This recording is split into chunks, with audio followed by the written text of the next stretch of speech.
Hey there, we are live here at Horseshoe Las Vegas for the final day of the National Horseplayers Championship. It's the day everybody's going for the glory, going for that top prize of $825,000, over $3 million on the line. Joined by amazing co-hosts Ryan Anderson, Jason Avila, and right off the bat, we've got President and CEO of the NTRA, Tom Rooney. Tom. Thank you. Thanks for having me. Thank you for having us. So, 27th NHC. Right, and this is the biggest and best one. I feel like I say that every year, but our team here, Michelle and Holly, continue to outdo themselves. We've had more entries this year than ever, the biggest prize pool ever, and we're going to announce something after this year's NHC, which will show that it's going even to the next level. So we're really excited about that.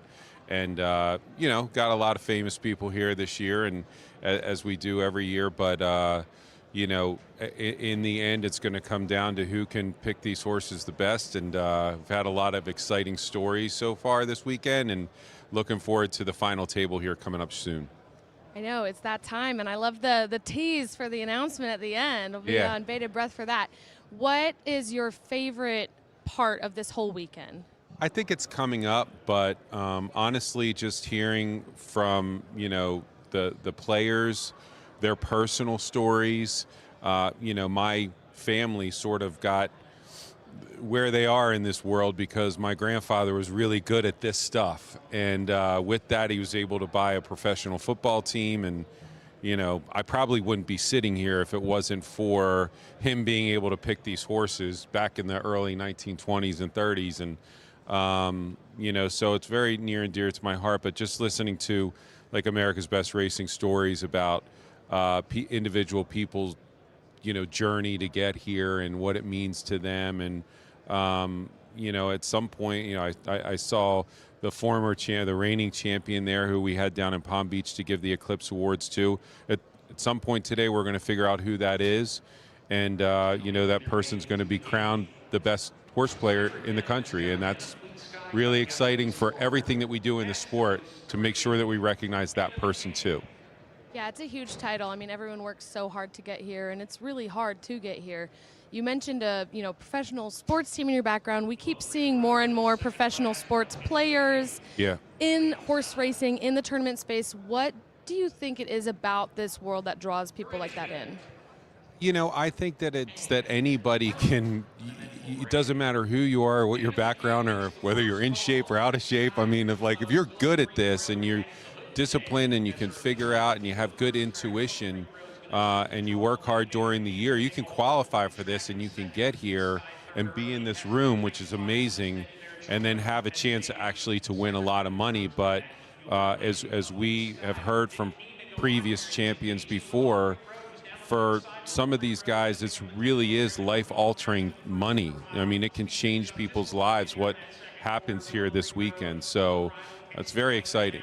Do you have any top moments or stories where you've heard the impact from somebody that this tournament has had that just sticks with you and is like, this is why I'm here? I mean, I just heard one from a I mean, there's so many, but I just, you know, a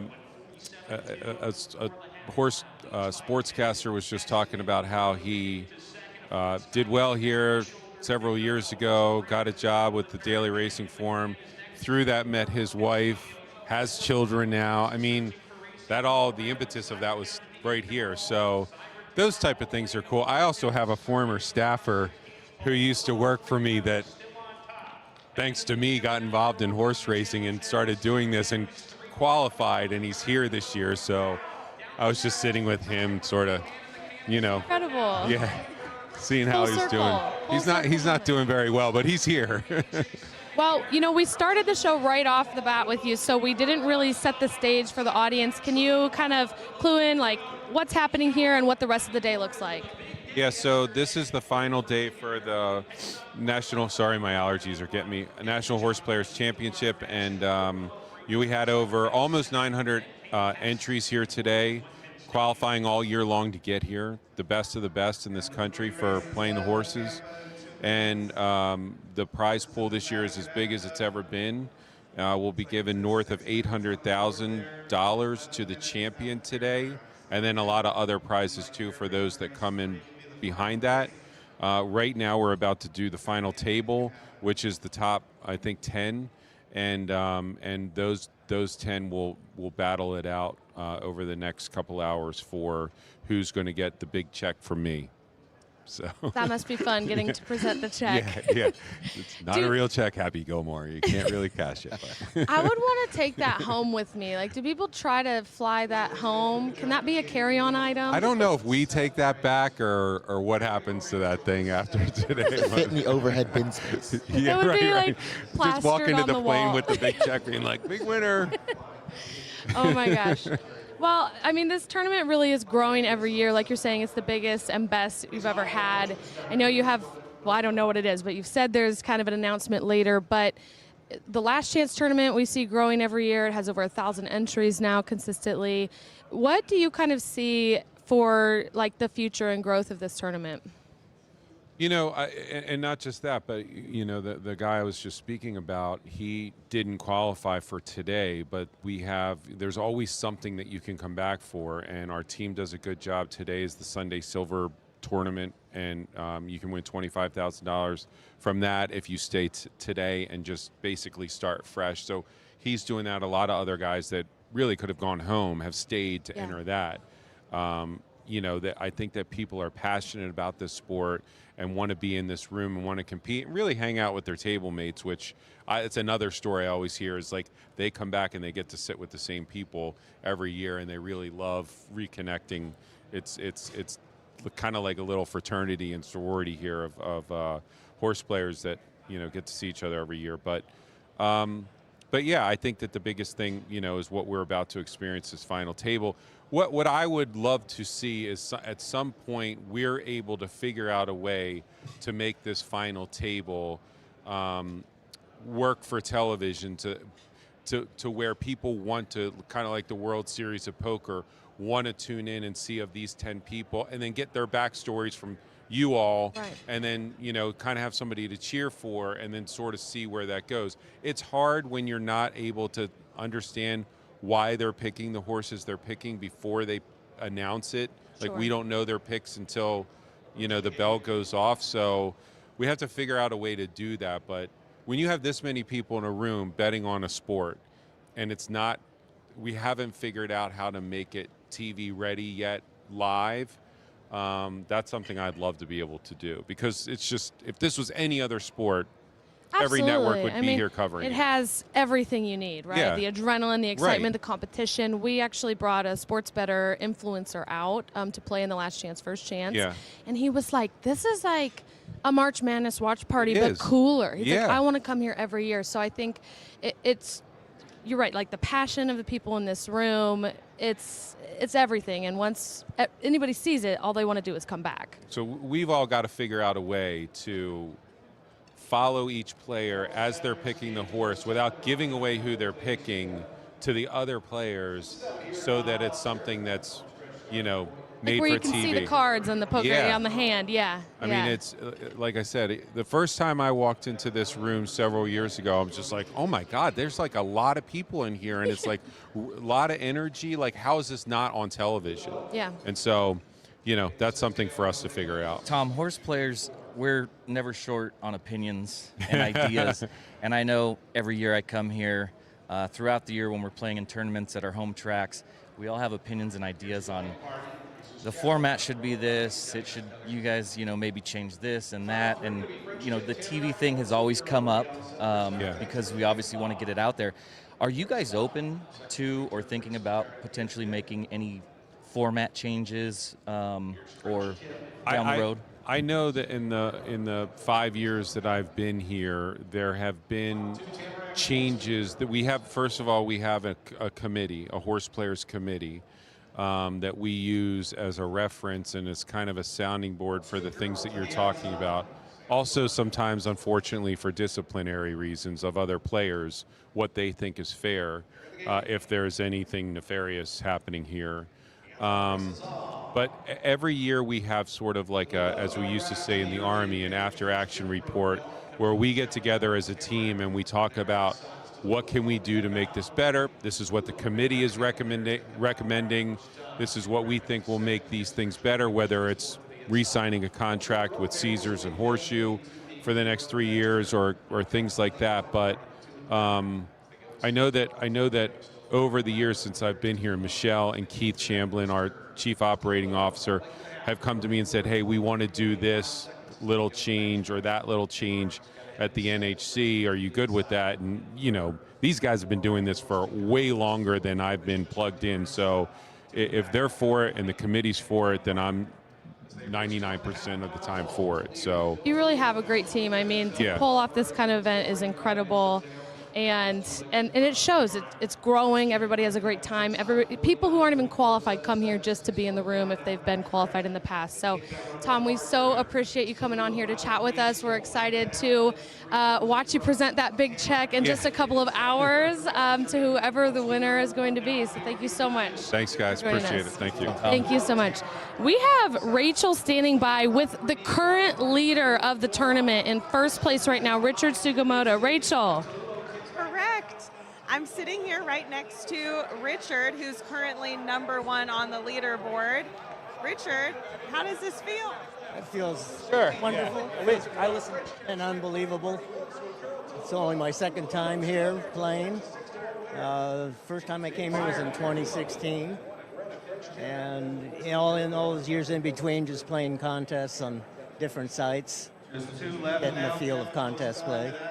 Did you ever expect to be in this situation where, obviously this contest starts with over 1,000 entries, we're into the day where the final table is on the line. Was there any, dreaming of this moment, or were you just playing to come enjoy? Dreaming the last 3 nights of being at the final table. So I guess those dreams came true. What does that mean for you as a horse player? I guess it's one thing on my bucket list. And that's a really great feeling. I like playing. Keeps your mind sharp. I know, and playing against all these wonderful handicappers is amazing. I recognize a lot of names. To be in this room is one thing, and I'm sure there's a lot of people that you've seen in contests, competed with over the years, and now sitting #1, and this race at Aqueduct is actually about to go off. I don't know if you guys want to split the screen back on the set, but Richard and I are going to be here rooting on. Tell them your pick in this race. #2, Lean Music Machine. Okay, so you're going to get a live reaction here. There they go. Okay, the 2. Falling back. We'll see. And this is a 7-1. So you said you were not changing your strategy, not changing your approach today. No, but he's doing okay. He's coming up now on the leaders. All right, okay, he's moving. I hope that you guys are seeing this too. At home, having one to root for. It's, but one thing we didn't touch on is, Richard, you have a pretty good lead right now, $301.22. By the way, at table 122, my parents' lucky number is 20. I don't know either, but. Okay, this 2. Come on, Lean Music Machine. Come on, come on, get up. Oh, come on, come on, come on. Here we go. Machine and 3 little birds on the grandstand side. Nice horse race on here. A final furlong. Market pedals on, and here's 3 little birds. Market pedals on, and here's 3 little birds. 3 little birds to the outside. Moments notice not. Didn't quite make it. But good try. A good try. A couple more bullets left. So how many more plays do you have left today? Just the mandatories in the afternoon. So with this, are you feeling relaxed? You're the picture of relaxation, in my opinion. You seem very calm, Richard. Yeah, you have to be. Keep your wits about you. So you said that you're from Southern California, go to Santa Anita from time to time. You think you're going to go on any trips or maybe bucket list visits to other race courses if you cash here? Yeah. or when you cash here, because you will? I do. I might rent an RV and then visit some tracks around the country. What's on the bucket list? A European vacation is one, since I'm originally from Europe, born in France. And my first horse race was in 1993 Breeders' Cup races, the first race I ever went to. And my handicapping angle at that time was pick the French horses, and of course Archanges won the Breeders' Cup at 133-1. And then the next handicapping angle was the prettiest girl in the stall. I didn't know anything about horses. Well, clearly you know a little something now. Richard, the leader, we want you to be able to lock in and enjoy the moment, savor this. Thank you for taking the time to chat with us. Okay, thank you. Thank you, Rachel. What a moment to be in the lead. He's way too relaxed. I'd be like shaking and quivering. But guys, this really is it. This is the last race, Fairgrounds race 3, I believe, is the last. Am I right, guys? This is the last race in the semifinals. So, is that correct? There were a bunch of races that like went off right at the same time, and I think this is the last one on the list because Aqueduct race 4 just went off, and I think Fairgrounds race 3 is going to be it. So we'll double check the leaderboard after that. We've had some movement, and Richard is still in first, leading by $12 over Frank Polk. We still have Dan Piazza in 6th place. Last year's winner. He's looking like he's going to be on the final table again this year. But, I mean, they're separated by dollars. It's wild. Yeah, it is, isn't it? A lot could happen here. I mean, if we've got a 10-horse field, full field, Ryan, who would you play in here if you were sitting maybe $15 back? $15 back, you got to look for a price. So in a race that we're on the turf, obviously, we're going a mile. So maybe a little bit of chaos can happen, and a lot of these Louisiana breds are all kind of very similar. I'd probably lean towards the 5 in Clearly Artemis. Shane Wilson's a very good trainer out in Louisiana. Jareth Loveberry, a very capable jockey who's currently winning at about 12%. So I'd probably take the 5 here and hope for obviously a price if I'm sitting a little bit out of the final table picture right now. What about you, Jason? I'd probably go with the 2 Little Central with Marcelino Pedroza. Drifted up in the odds a little bit. I was kind of surprised, but that would probably be my play. I think made up some good ground last time, but went slower early than usually happens with that gelding. So I would go with the 2 Little Central. Hey, there you have it. Those are the picks. We'll see what happens here in just a second, and then we'll show you the leaderboard to find out who the top 10 will be for the final table. Going for an early run now for Axel Concepcion. It's Code of Parapluie who leads them out to the stretch at 64-1. Establishes an early 2.5 length lead on Aiden's Edge at the 6.5. Rick toward the inside, Musical Band and Victory Prince on the outside as these leaders go to the back of the course. Sees the Win has a white cap, and Metairie is covering a lot of ground.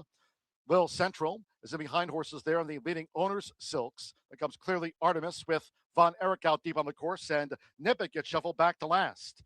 The opening quarter was 23.91 seconds. This long odds leader, Code of Parapluie, leads here the maiden turf mile to a half mile out from a tracking Aiden's Edge, length and a half.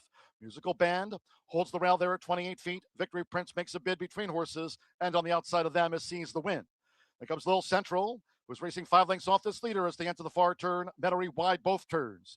Clearly Artemis toward the inside, one of the Britland stable 2. Von Erich second to last, and Nippet still trails them. The half mile went in 48.05 seconds. These leaders coming toward the quarter pole. And here's this bid by Aiden's Edge. Aiden's Edge in the black cap for Colby Hernandez as they turn for home.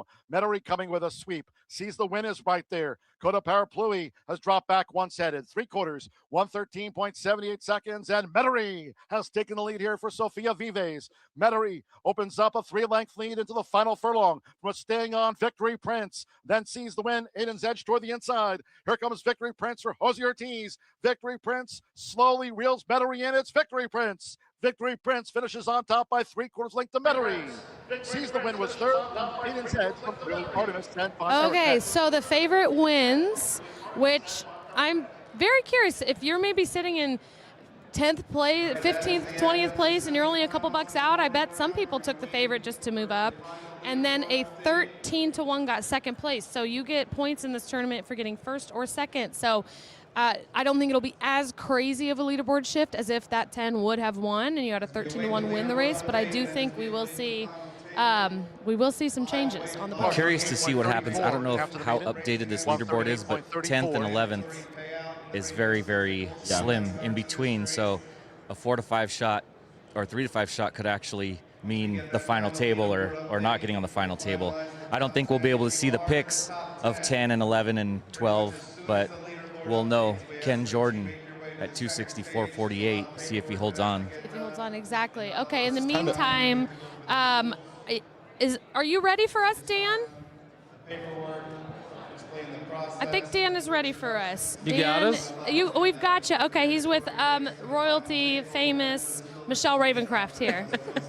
They called you the world famous Michelle Ravencraft, Senior Vice President of Events here at the NTRA. We've shouted you out like 10 times over the past couple of days, that's why.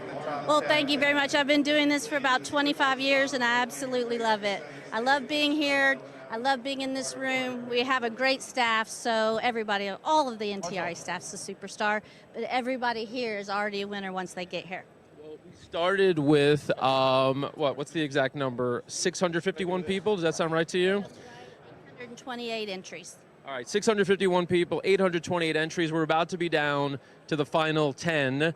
Explain the format for the people who are not familiar with the final table here at the NHC. What does that look like? Okay, so the final 10 will play 7 mandatory races, and they'll do the same. They'll have a $2 win place bet on the 7 races, on the same horse in the 7 races. It's going to start with Fairgrounds number 5 at 12:45, and the last mandatory will be at Santa Anita 5 at 3 o'clock, and then we'll crown our Horse Player of the Year. And for those of the people who are not in the room, you've been through a number of these, and so you've seen them play out in a bunch of different ways. Describe the energy here and some of the swings and the shifts we'll see over the next couple hours. I know it's exciting because it's a pretty tight at the top 10. I didn't see the last leaderboard update, but I think we're going to have an exciting top 10 this year. So the top 10 right now, as you mentioned, pretty tight. The leader has a little over 301. The person in 10th has 265, and then they're pretty tightly packed behind them. So we are waiting for a leaderboard update to know who makes that top 10. And from there, what's some of the, there's a little pomp and circumstance in terms of the, what all the players do here. Give us a preview of what we're going to see. So what we'll see is we'll ask the top 10, once it's announced, to come up to the, this is what we call our final table, and they'll come up, they'll get some instructions on how to play, they'll sign a consent form, and then they'll be playing from the terminals. They have to play in the self-service machines, all their picks. They'll have a staff take them up to the machine. They'll make sure they got their pick in. The pick will go to one of our staff, and then once the race starts, we post to all the top 10 who they are playing. So it's got a little bit of that award show vibe where, like, they have a ticket that's sort of placed in, like, where their pick is in advance, and they're also led just for, like, I guess, auditing reasons and all the rest of it to the machines, correct? To the machines to make sure we get that paper so we can post their pick so everybody can see who they're playing and root for their favorite. Yeah, and those picks go up on the board, so we'll see them. We're going to be here at the center of the room once all the players come out here. All right, there's the update. So can we get a shot of the leaderboard from here? Let's just take a quick step back. All right, so that's probably your closest shot right there. I can tell you there's no change at the top. Richard Sugimoto, who you just saw a few moments ago, on with Rachel. He will go into the final 10 with 301.22, and Frank Pokes in second with 288. And it looks like we have our past champion who's also made the final table. As 2 others that made the final table last year. It's pretty remarkable. Dan Piazza, who we've talked about a number of times, he is in 7th right now, won the NHC. No player has ever won the NHC twice, correct? That's correct. And crazy enough, 2 years in a row now. And Dylan Donnelly, you mentioned as well, made the final table last year. He did, and I'm almost 100% GT Nixon did too, but. I do remember seeing that name up there as well last year too. That is absolutely remarkable. Exciting. All All right, guys, so we're going to let you guys set things up back there. We're going to wait for the players to come down here. We're going to try to speak to as many of them as we can. And, yeah, we'll see who wins this thing.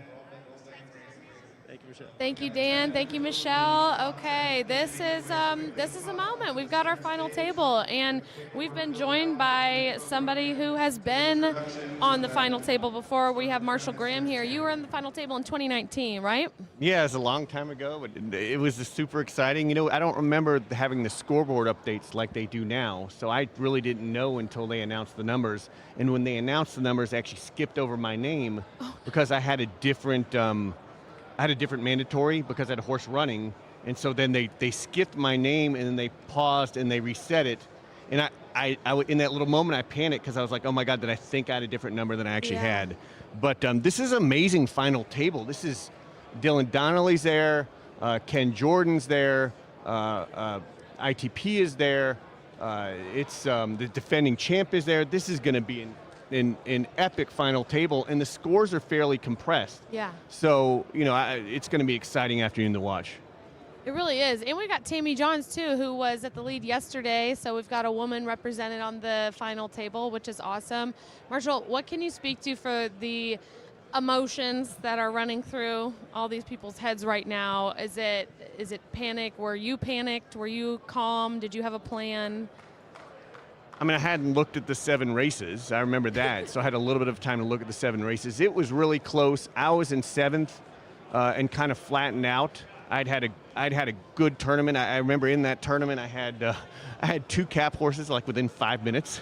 Oh, wow. So, and then I hit sort of late in the day on Sunday. So late on Sunday, right before thing end, I hit a nice like 6-1 that put me in it.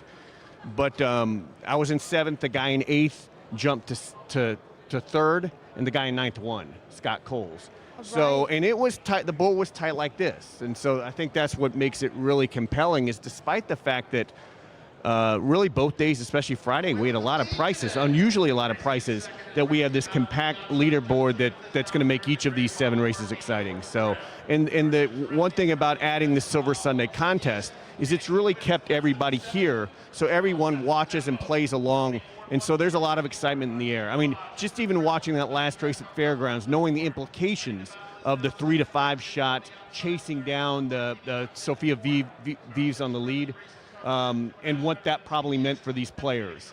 You know, again, I'm super excited to see them play this out. I'm sure they all have a plan, and really, I think you know, it becomes a lot of game theory. Now you're not only playing against, you know, not only you're, you know, maybe playing your picks, you're playing the odds, you're playing against each other. So the strategy really now changes, right? And it depends on how efficient you believe the market is and how well priced the horses are.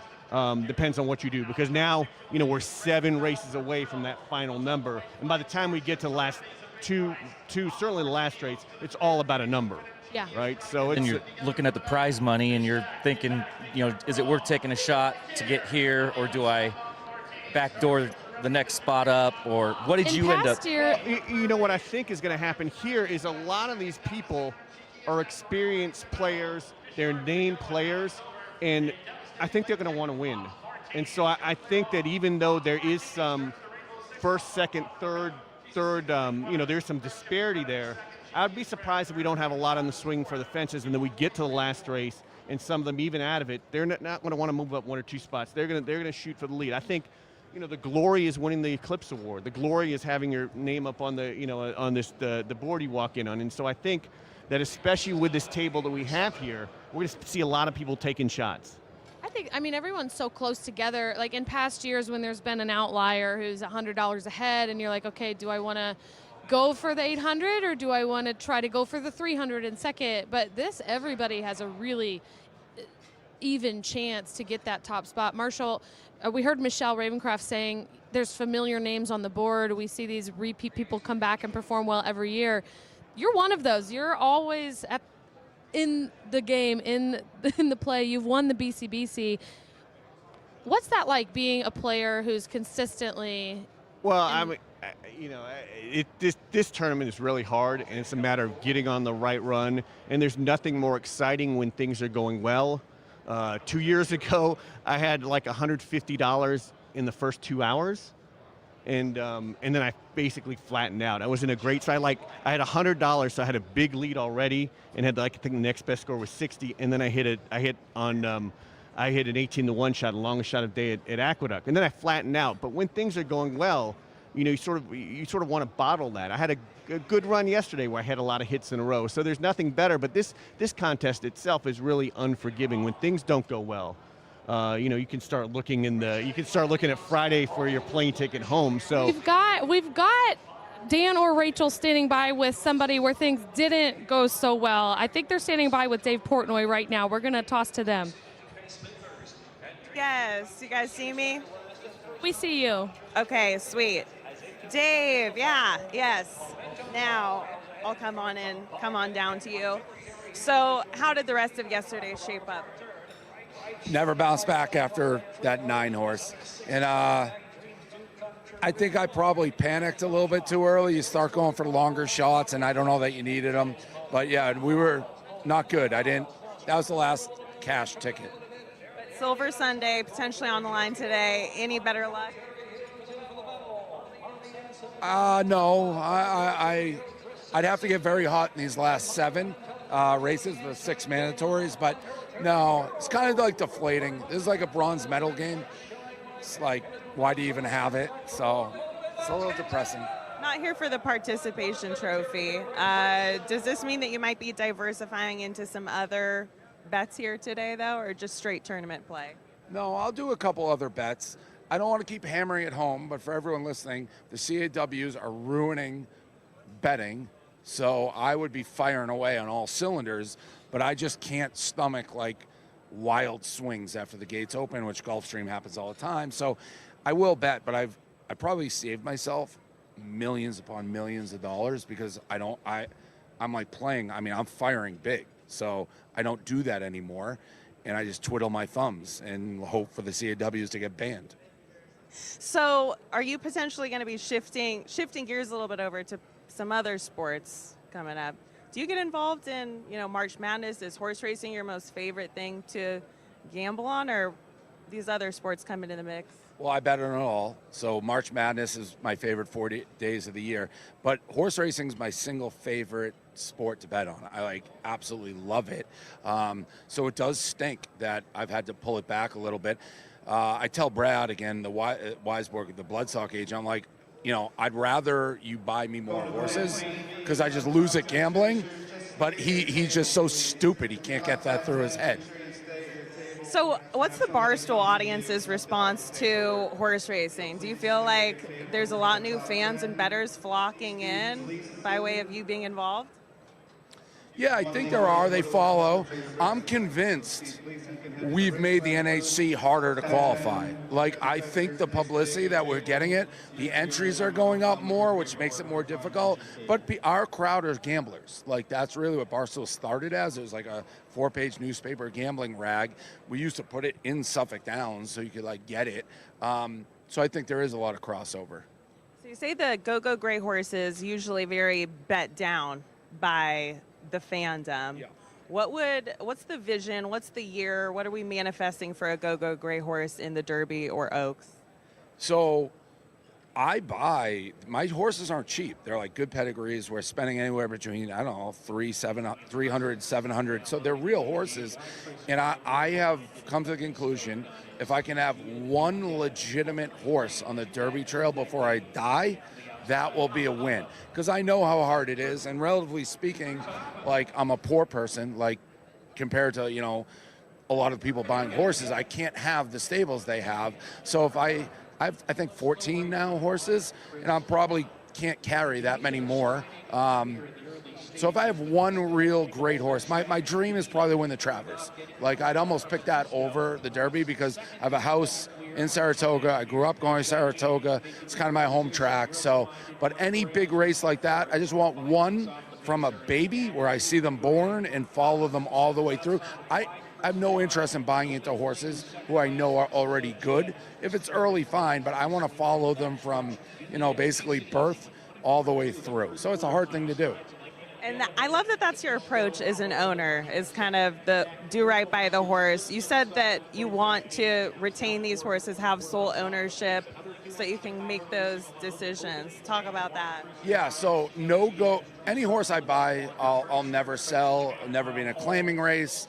It's probably like if you got bought by Go Grays, the horse should be happy because if they can't run, they just go to the farm. If you're filly, you'll be a broodmare like Wonder Girl Carly, undefeated. Shout out Wonder Girl Carly, 1-0 lifetime, but then came up with a foot injury. We had to retire her, so she just went to full with an into mischief. So if you'll either do that or just go live a life and get fat and happy on the farm.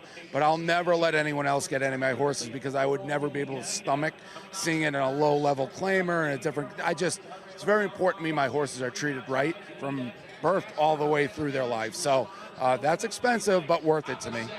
I mean, I just imagine they're living the same life as Peaches and Pete. You know, these horses are pampered. They're getting attention from the dogs at the track. And the dogs, they love the backside at Saratoga. Favorite thing to do in the morning. We take Peaches and Pete, and we go visit all our horses on the backside, say hello. That's my favorite part of the sport. Like, obviously, you want to win, but we love the horse. We bring them, candies, apples, whatever they'll eat. So that's part of the game for us. So shifting gears slightly, obviously it's Derby fever season. What horses do you kind of have your eye on this year for the Derby? So, listen, I like Puma, but the little man, Brad, he's like, you're so stupid. That was a slow race. What are you talking about? I thought he was wide. I thought he looked good. Very impressive race yesterday in the Virginia Derby from Mott's horse, who we had in the contest. So you've got to keep an eye on him, obviously. Those are a couple that I'm looking at early, and then we'll see as it goes. But I was impressed by Puma. I'm curious to see the next race. Yeah, another one. Ooh, is there a certain prep race that you think is the most important for the Derby? Obviously, we've got Arkansas Derby end of the month, Bluegrass Stakes at Keeneland. What do you think? Arkansas Derby certainly has been a pretty good one. Florida Derby last year, had Sovereignty and Tapon Road that came out of it and got hurt. I don't know. I think it changes every year, but the Arkansas Derby seems to be a pretty good prep race over the years. We were just talking about last year's winner, Sandman. Did you bet him in that race? I did not have him in that race. The horses that come from that far back, I have a hard time betting. I feel like they win a lot of times, maybe in the prep races, and then the Derby it's really hard. I did not have Sandman in that race, but I do like Sandman. How can I not? He's great. I mean, maybe if the racing thing doesn't work out for Sandman, you could bring him into the fold with this farm of gray retired racehorses. Yeah, it's going to be a great farm. It's like you would, I'm sure you watch the Silver Charm videos from like old friends. I watch those every time he puts them out. That's kind of like the dream life. So that's us. Those are our videos, in case you didn't know. Good videos. I saw the other day the guys like, I'm happy if just my wife and Silver Charm are standing up. It was very cute. Michael is the best. If you haven't gone and toured Old Friends, I think that you would love Michael. You would vibe with him. He's like just as obsessed and in love with the horses as you. Yeah, waking up, smashing up the biscuits by hand. I think that could be your future. Is that the end goal maybe when you're retired? You've got your house in the center of the farm surrounded by your gray horses? So we have a lot of our babies at Delridge Farm, which we visit when they're like, giving birth, and that's kind of the dream. Yeah, have the dogs, a horse farm. Problem is I don't know how to do any of the work on the farm, so you got to have other people doing the work, and then you can just go pet the horses and feed them. It's kind of like a winery, like the wine, but you don't like picking the grapes. So we just need help on that side of it. All right. Well, I think there's a lot of people that would be willing to help. Yes, We've Alexa. got one more question because we're trying to figure out a team dinner plan today, and we want low key. Are there any good pizza recommendations in Vegas? Oh, okay. The question from this set is we're trying to figure out our last team dinner for tonight. Any pizza recommendations for us here? Is there any winners? Vegas is not like the greatest pizza town. Frank Miramani has been blowing up my buddy Elio saying Miami Slice. Miami Slice is great in Miami. I have not had it in Vegas, so Miramani says that's the spot. It is good, but I haven't been to the chain one. Okay, noted. That's a great tip. Good insights here. Thanks as always, Dave. I'm sure we'll be seeing you around more at the races and hopefully back at the NHC next year, but just stay away. I will. The bad luck charm will exit the building, but I'm sure that there's some exciting updates back at you all now that the final table is set. Yes, thank you, Rachel. Thank you, Dave. Always appreciate tuning in. And we have another really exciting guest who's joined us. Basil DeVito is here. What's up, Basil? How are you? Good, how are you? Congratulations, you cashed. Yeah, I can't complain. Where did you end up on the board? I think it's 50th. 50th. Right at 50. So let's see, 50th, you're taking home $15K. Yep, I'm That's delighted. pretty sick. It's always, no matter what happens, and I spend time in advance reminding myself how hard it is, just want to make the cut. So I'm very proud. This was my 3rd straight year making the cut. Congrats, that's hard to do. How many times have you competed here? This was my 12th. 12th. And 3rd straight time cashing. Are those the only 3 times you've made the No, cut? I've cashed 5 times. Wow, I bet you're in the top percent for doing that. Well, I look 3 times in a row. It seems not that common. No, yeah. So that was really my goal. And the funny part about it is, after Friday, I had $28. Oh shit! So Goes you to really show had a you. banner day yesterday. Yeah, no, I had no chance. So that was. What was the play that got you back in the game? You know what? I'm not going to remember. It was a 9 horse on the grass. I think it was Colonial. It was a max horse late in the day. Like 15 to 1, 10 No, to it was a max horse. Oh, a Capper, cap. yeah. Oh, okay. Rock on. What happened was, when I started the day, I thought, I can't look for long shots all day. So I figured I'd just try to play normal, and I got it up to about $99, and then I hit that horse. So that made all the difference. Amazing. Well, I'm so glad you cashed. Basil, I was creating your lower third nameplate for the show. Yeah. And I'm like, what do I put here? Because I've heard all kinds of things like you created the WWE, you're consulted to. Can you give us some background on where you come from? Yeah, can I start before the WWE? Absolutely. All right. I come from New York. I went to Ohio University as an undergrad. I also got a master's degree in sports management from Ohio U. And in 1978, nobody knew what that was. And most people didn't think it was a worthwhile pursuit. And I worked at the Indiana Pacers for 2 seasons. And then, I don't know how historical fans you are, I spent 5 years producing the Bob Knight Show in Indiana. And then I went to work for Vince in the WWF in June of 1985, and basically stayed for 35 years. So the best description really is that I walked in, got on the elevator on the ground floor, and was able to ride it all the way up to the top. That's pretty cool. What a ride. I was the 33rd employee. Wow. Wow. Are there any moments, I mean, that's a long history there, but are there any moments that were like some of the most exciting or pivotal times? Well, I did leave the company a couple of times to go full-time into thoroughbred racing. What kind of decision-making process that is, I don't know. But at one particular time in the late 90s, I was not an employee of the WWE. I was still very friendly, talking and whatnot, and I was working for the NTRA and Winter Communications doing the television, and I was at the Breeders' Cup at Arlington, whenever that was, 98 or 99, I guess. Oh, I don't know, whenever it was. Sure. And Vince called, and he said, I want to ask you a favor. And I said, sure. He says, well, you better hear what it is first.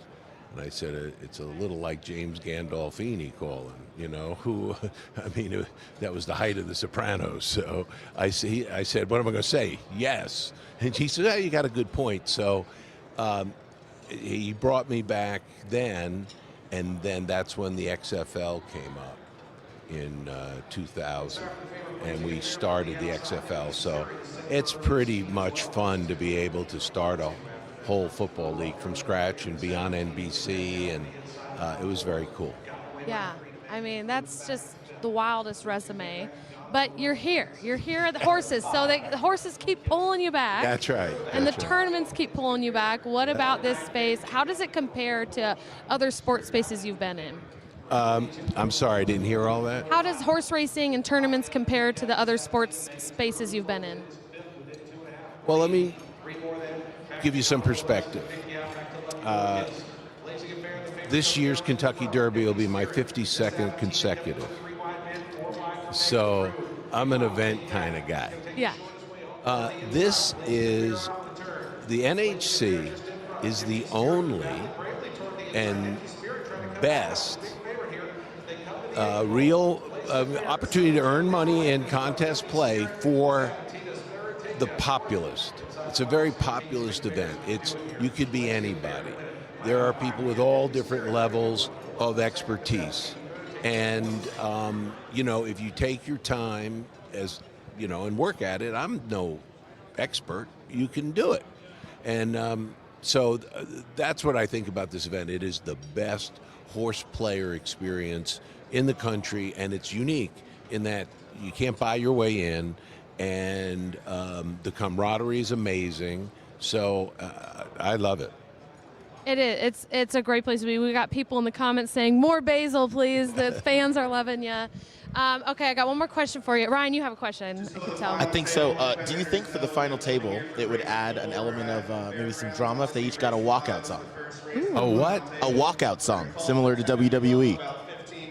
I don't even like what the NFL has done. We did it. We were first. Come on. So, okay, maybe not for here, but what would your walkout song be? What would my walkout song would be? Oh, that's a tough one. I guess it might be Roll Me Up and Smoke Me When I'm Gone. A little morbid, but we love it. Yeah. Amazing. Okay, one more question. What are you going to do with your $15K that you took away today? Oh, that's already been spent. Come on. You've been hitting the table? Are you a blackjack player? Come on. We just keep rolling it along. Fair enough. Well, Basil, thank you so much for joining us. Pleasure. We appreciate Thank you. it. Thanks for supporting the event. Absolutely. We hope to see you back in the cut and maybe the final table next year. Well, I just first need to get back. Yeah. You will. We know you'll be here. All right, thank you. All right, thank you, Basil. Okay, Dan is standing by. He's got a final table contestant. Hey, Alexa, do you hear me? I hear you. Okay, cool. I just texted you a minute ago. I said we're gonna do a different plan, but actually no. Now we'll go find him. We can do a different plan. Do you have anybody at the set? We just let Basil go, but find Gino because Gino was going to give an update on how Team DRF did. Yeah. Oh, yeah, Gino. So where's Gino? I don't know where Gino is. You want to just walk with me around the room, or you don't want to see the back of my head? I mean, the back of your head looks great. What hat are you wearing today? It's the same hat I always wear. It's the ABR hat. ABR hat. There we go. There's the plug. How's it going, bud? Former NHT champion. How about this? Mike Gillum, how's it going? Good. Not too bad. All right. Does it feel? How does it feel at this moment? I guess there's no stress right now, at least. No stress for me. I didn't make it, but gave it a shot and just didn't happen. But I got a buddy over here I'm rooting on, so hopefully he brings it home. Who is this? Roger. Roger over there. That's my route for the final table. What advice would you give to the remaining players? Now, Dan Piazza obviously won this last year. Probably doesn't need too much advice. A couple of other players who have been to the finals before. What advice would you give them? Play who you like and try to move up the board. The board is only $33, so it's a tight board. A lot can happen. Stick to your guns. You could always fire at the very end on a long shot, but stick to your guns and play who you like. And at the last shot, the last race, you could go bombs away if you need to, but if not, stay what you like is my advice. But last question for you. Since you won this, was that 2 years ago now? 2 years ago now. I forget what the top prize was, but this year it's $825,000. Just talk about what that winning this means to you and how that changes your life. It just changed everything. It's hard to even. I don't know. Still can't even put my head around it. It's just it was just an incredible thing that happened. I'm no better than all these guys are all professionals, or not professionals, but really good handicappers, and it was just my day that day, and don't really have much to say. I feel like you're almost as emotional talking about it now as you were 2 years ago when I was talking to you about it. Yeah, I am. It's just still really haven't grasped. It's been 2 years, and I'm proud to wear this ring, so, I'll always have it. Get a They tight can't shot ever on take that it away, ring. So, still just really happy and ecstatic. So Let's get a close-up of that ring. Show people what else is at stake in addition to the prize pool. Damn, that's some bling right there. I'm seeing another one of the finalists from last year's table. So now he's mid-bite. What are you eating here? For this year, you actually get to eat before the final table. Tell us about your run last year and kind of what you learned being at the final table last year. Just had a good run. Just was lucky enough to pick a lot of real nice winners last year. This year, a lot of seconds and thirds. But it's just fun being here and being at the table with Mike and all these guys. This is our oldest guy in the tournament this year, 90 years old. All right. And how did we fare in the tournament? The 90-year-old man should have been 38 and has not fared very well. What have you learned anything from? You've qualified before, though, haven't you? Yes. Okay. So what bit of advice would you give to anybody of any age who comes and tries to play in this thing? You need to focus and be prepared walking in here. To open up a paper, try to handicap on the fly is not going to work. All right, you got to do your work. You got to do your work. You've got to eat. How come you're not eating anything? I just finished, and maybe that'll help me this afternoon. All right, good. I'm looking out for everybody. It looks like you've had a good play. You got to get some food, Mike. Come on, get out there. Stop handicapping. Go eat. Go eat for a second. All right. Let me see if we can walk over here a little bit and see if we can get Dylan for a second. But last I saw Dylan, he was in deep handicapping, so I don't want to. We do have a guest on set, Dan, too. Oh, you got one? Yeah. Okay, cool. And we're also Dylan, eating. We'll get some of the other players as they go into the center of the room for the final table. Yeah, he's handicapping. I don't want to take him out of his zone right now, so we'll chat with him in a bit. Thanks, Dan. And thank you, Rachel. The food inspo. We've got some dinner rolls for sustenance here, but we've been joined by John Gaspar. Hey, John. How are you, Alexa? I'm great. How are you doing? I'm doing great, thank you. Congratulations. Thank you. It's the first time I've made the money in 10 years of coming. Rock on. It's quite exciting. I was very happy to have made the money. And where did you end up? I finished 80th. I went into the day 63rd, and my 10 plays today, if they got bet down to under 10-1 late, that's the only reason they were. I had 15, 18, 20, 22, 55, and 18-1 shots. Oh, you went for it. You swung for the fences. Absolutely. There's so much difference between finishing, there's not much difference between finishing 20th and 80th right. in prize money. It's certainly not going to change my lifestyle one way or the other. But you're right. final 20th table money is 23,000, 80th 10,000. Yeah, so I mean 13,000. Yeah, I'd like to have it in my pocket, but it's not going to change anything. Not like 800. 800,000. It's going to help quite a bit. You've had a big year.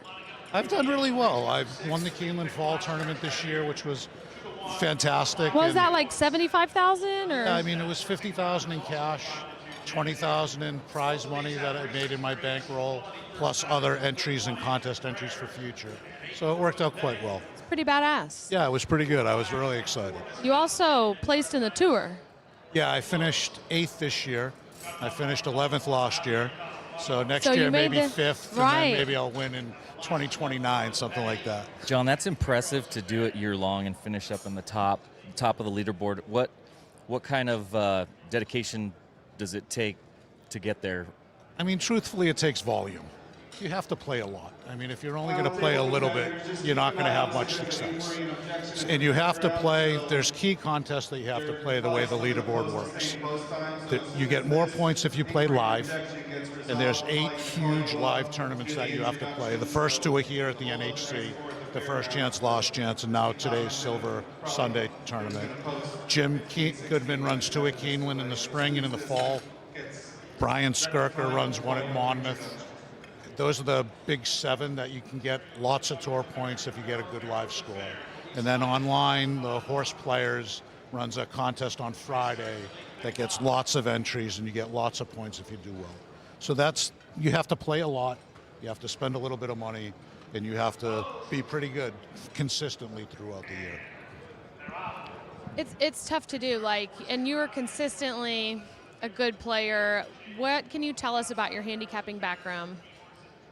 I mean, I think I'm like a lot of people. I grew up handicapping. I grew up from a really gambling family. We used to go to the dog track in Boston at Wonderland Park. That was in high school. I joke with other people that our picnics when we were growing up between 8 and 12 were to Suffolk Downs. We would pack a lunch and go sit at the finish line and watch racing on Memorial Day weekend, and that was our proverbial picnic. We used to joke that my cousins, when we went to Maryland, we'd go to the zoo, but it was filled with all thoroughbreds. I love that. So that was basically my upbringing. So then the gambling and the handicapping came from that. And now, after years of doing it, you kind of just develop your own style, whether it's, I use Timeform US, I use Thorograph, and then kind of mix and match what I see on the track with whatever trip notes I might have or bias notes that I might have from the track. Is there a speed figure form, or between Thorographs or DRF, Brisnet? Is there one that you prefer and one that you rely on a lot? I prefer Timeform. I like the idea of having pace baked into the figure. I also don't mind looking at the other figures because it seems to me that the public bets according to buyer figures. So if I can find a Timeform US figure that's out of line with the buyer figure, and there's roughly a 20-point conversion factor. If they're out of line, then I can go look at that race and who do I think has it right? And if buyer I think has it wrong, I'm much more likely to bet the horse off of Timeform figures. And you find value there because, again, you're against the crowd, and that's the idea. You want to find a horse that you're going to get paid for that other people are not betting as heavily as they probably should based on what they see in the form. Yeah. You're, if the audience can't tell, you're very comfortable in front of the mic. You have your own show that you've started. I do. It started off as just a ego thing. I wanted to talk to other people and see what they were doing in contests. And it's turned out to be more of a labor of love that I really love doing it. It's called In the Tournament Winner Was, where I interview a winner of a prior tournament each week and get their strategy. And selfishly, I've done 31 now. I started last Memorial Day. I learn something every week. So I want to know what they're doing that I'm not. Yeah. So if they're doing replay work, it's like, how is that helping you? What are you doing to get a benefit from that? And recently I started asking them, what's their edge? What do you think you do better than other people to give you your edge? Right. Right? And if you don't know that answer, then maybe that's something you need to improve on. What am I doing that other people aren't to get better and to make money? Well, it's awesome. I mean, we here at ABR tend to keep it light, we don't get too in the weeds with strategy and handicapping. We do some, but if you're watching and you love this and you want to start really learning more about this world and, try to qualify and or you're already in this world and you want to improve, like you're saying, tune in to John's podcast and In the Tournament Winner Was. Where can people find that? It's on the In the Money Media Network, the In the Money Media Podcast Network.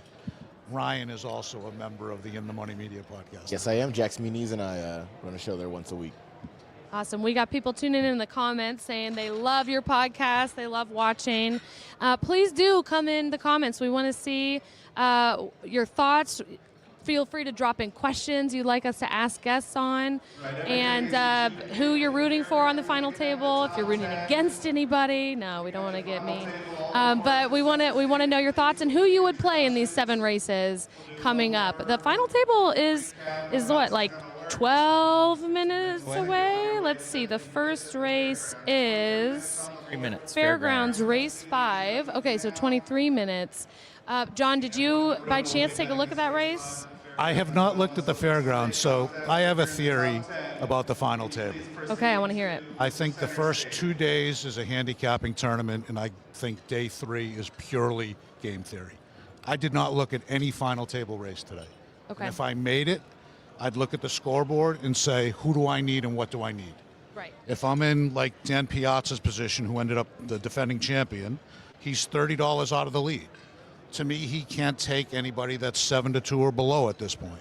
He's got to pick horses that give him a chance to go right to the top, because it's such an enormous advantage to be first and make everybody else come and get you. Interesting. So from last year, Dan Piazza obviously won it, and he kind of had a lead the entire weekend and got to the final table. How do you think his game theory changes from last year to this year? Because he had that lead last year, and now he has to go catch somebody. Truthfully, I think it should change. In actuality, I don't think it's going to. I think most of the people on the final table, I think with the exception of Dylan and probably Roger McDowell, and potentially Ken Jordan, are going to keep picking the horses they think are most likely to win. And Dan said that last year when he was up, it was a big gap. He was ahead by a lot. He said, I'm picking the horses that I think are going to win. I'm not even, I think he said he's not really even looking at the odds. Yeah. But he was just so on fire.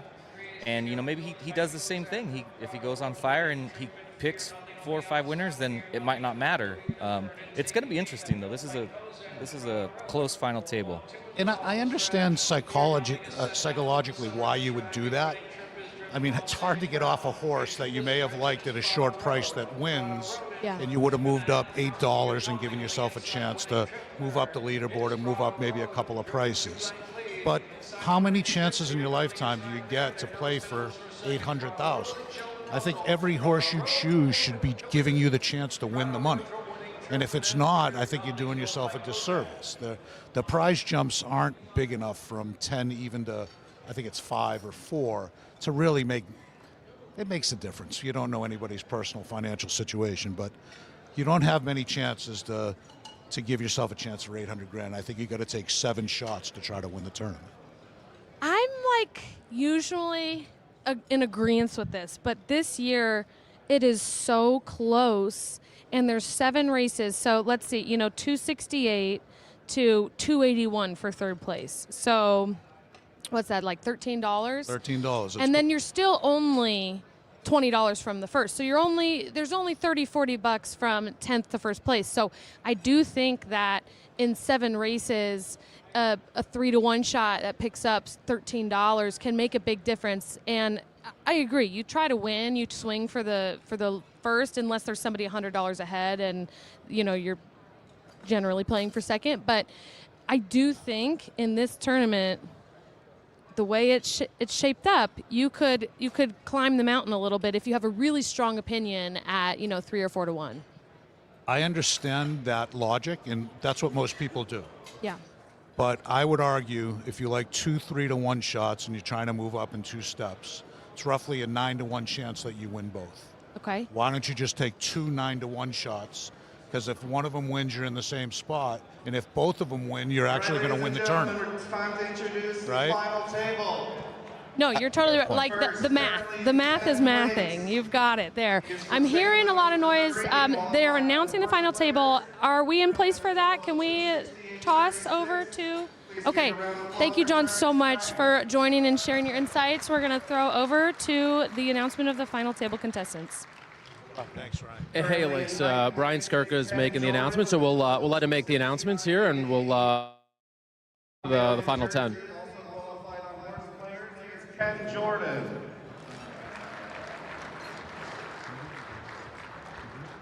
In 8th place with a total of 271.20. He lives right here in Las Vegas, Nevada. He qualified on Express Bet, Roger McDowell.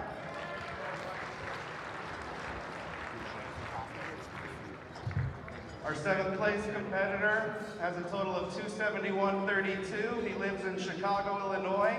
He won an NHCC last year by winning the NHC. Dan Piazza.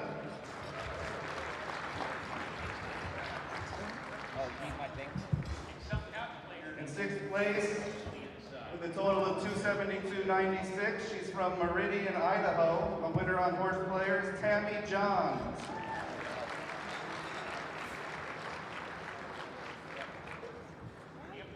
Not the first final table for our 5th place competitor. He is from Port Jervis, New York, also a winner on Horseplayers, G.T. Nixon.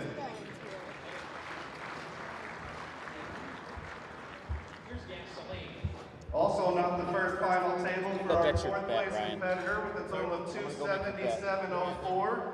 He's from Rancho Cucamonga, California, qualified on Express Bet and Horseplayers, Dylan Donnelly.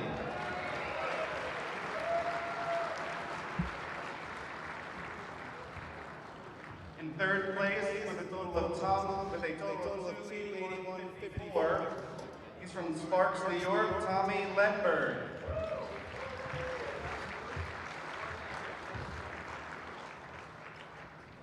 Currently in 2nd place with a total of 288.860. He's from Oklahoma City, Oklahoma. He also qualified on Horse Tourneys. He is Frank Holt.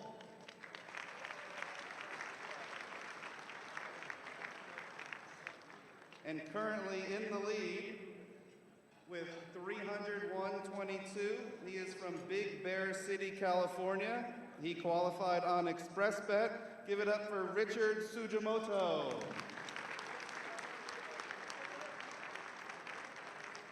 One more round of applause for the entirety of the top 10.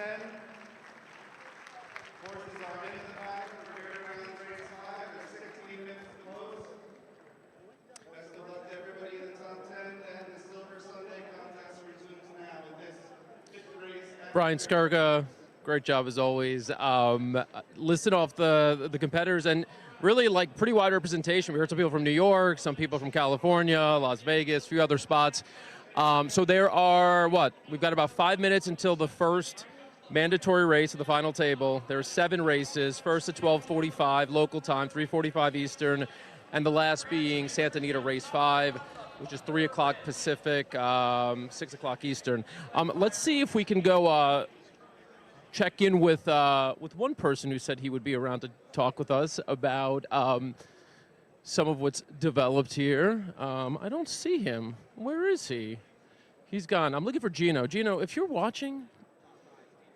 Oh wait, I see Gino. Let's take a little bit of a walk. We'll take a walk. You guys still hear me on set? Hear ya. Okay, cool.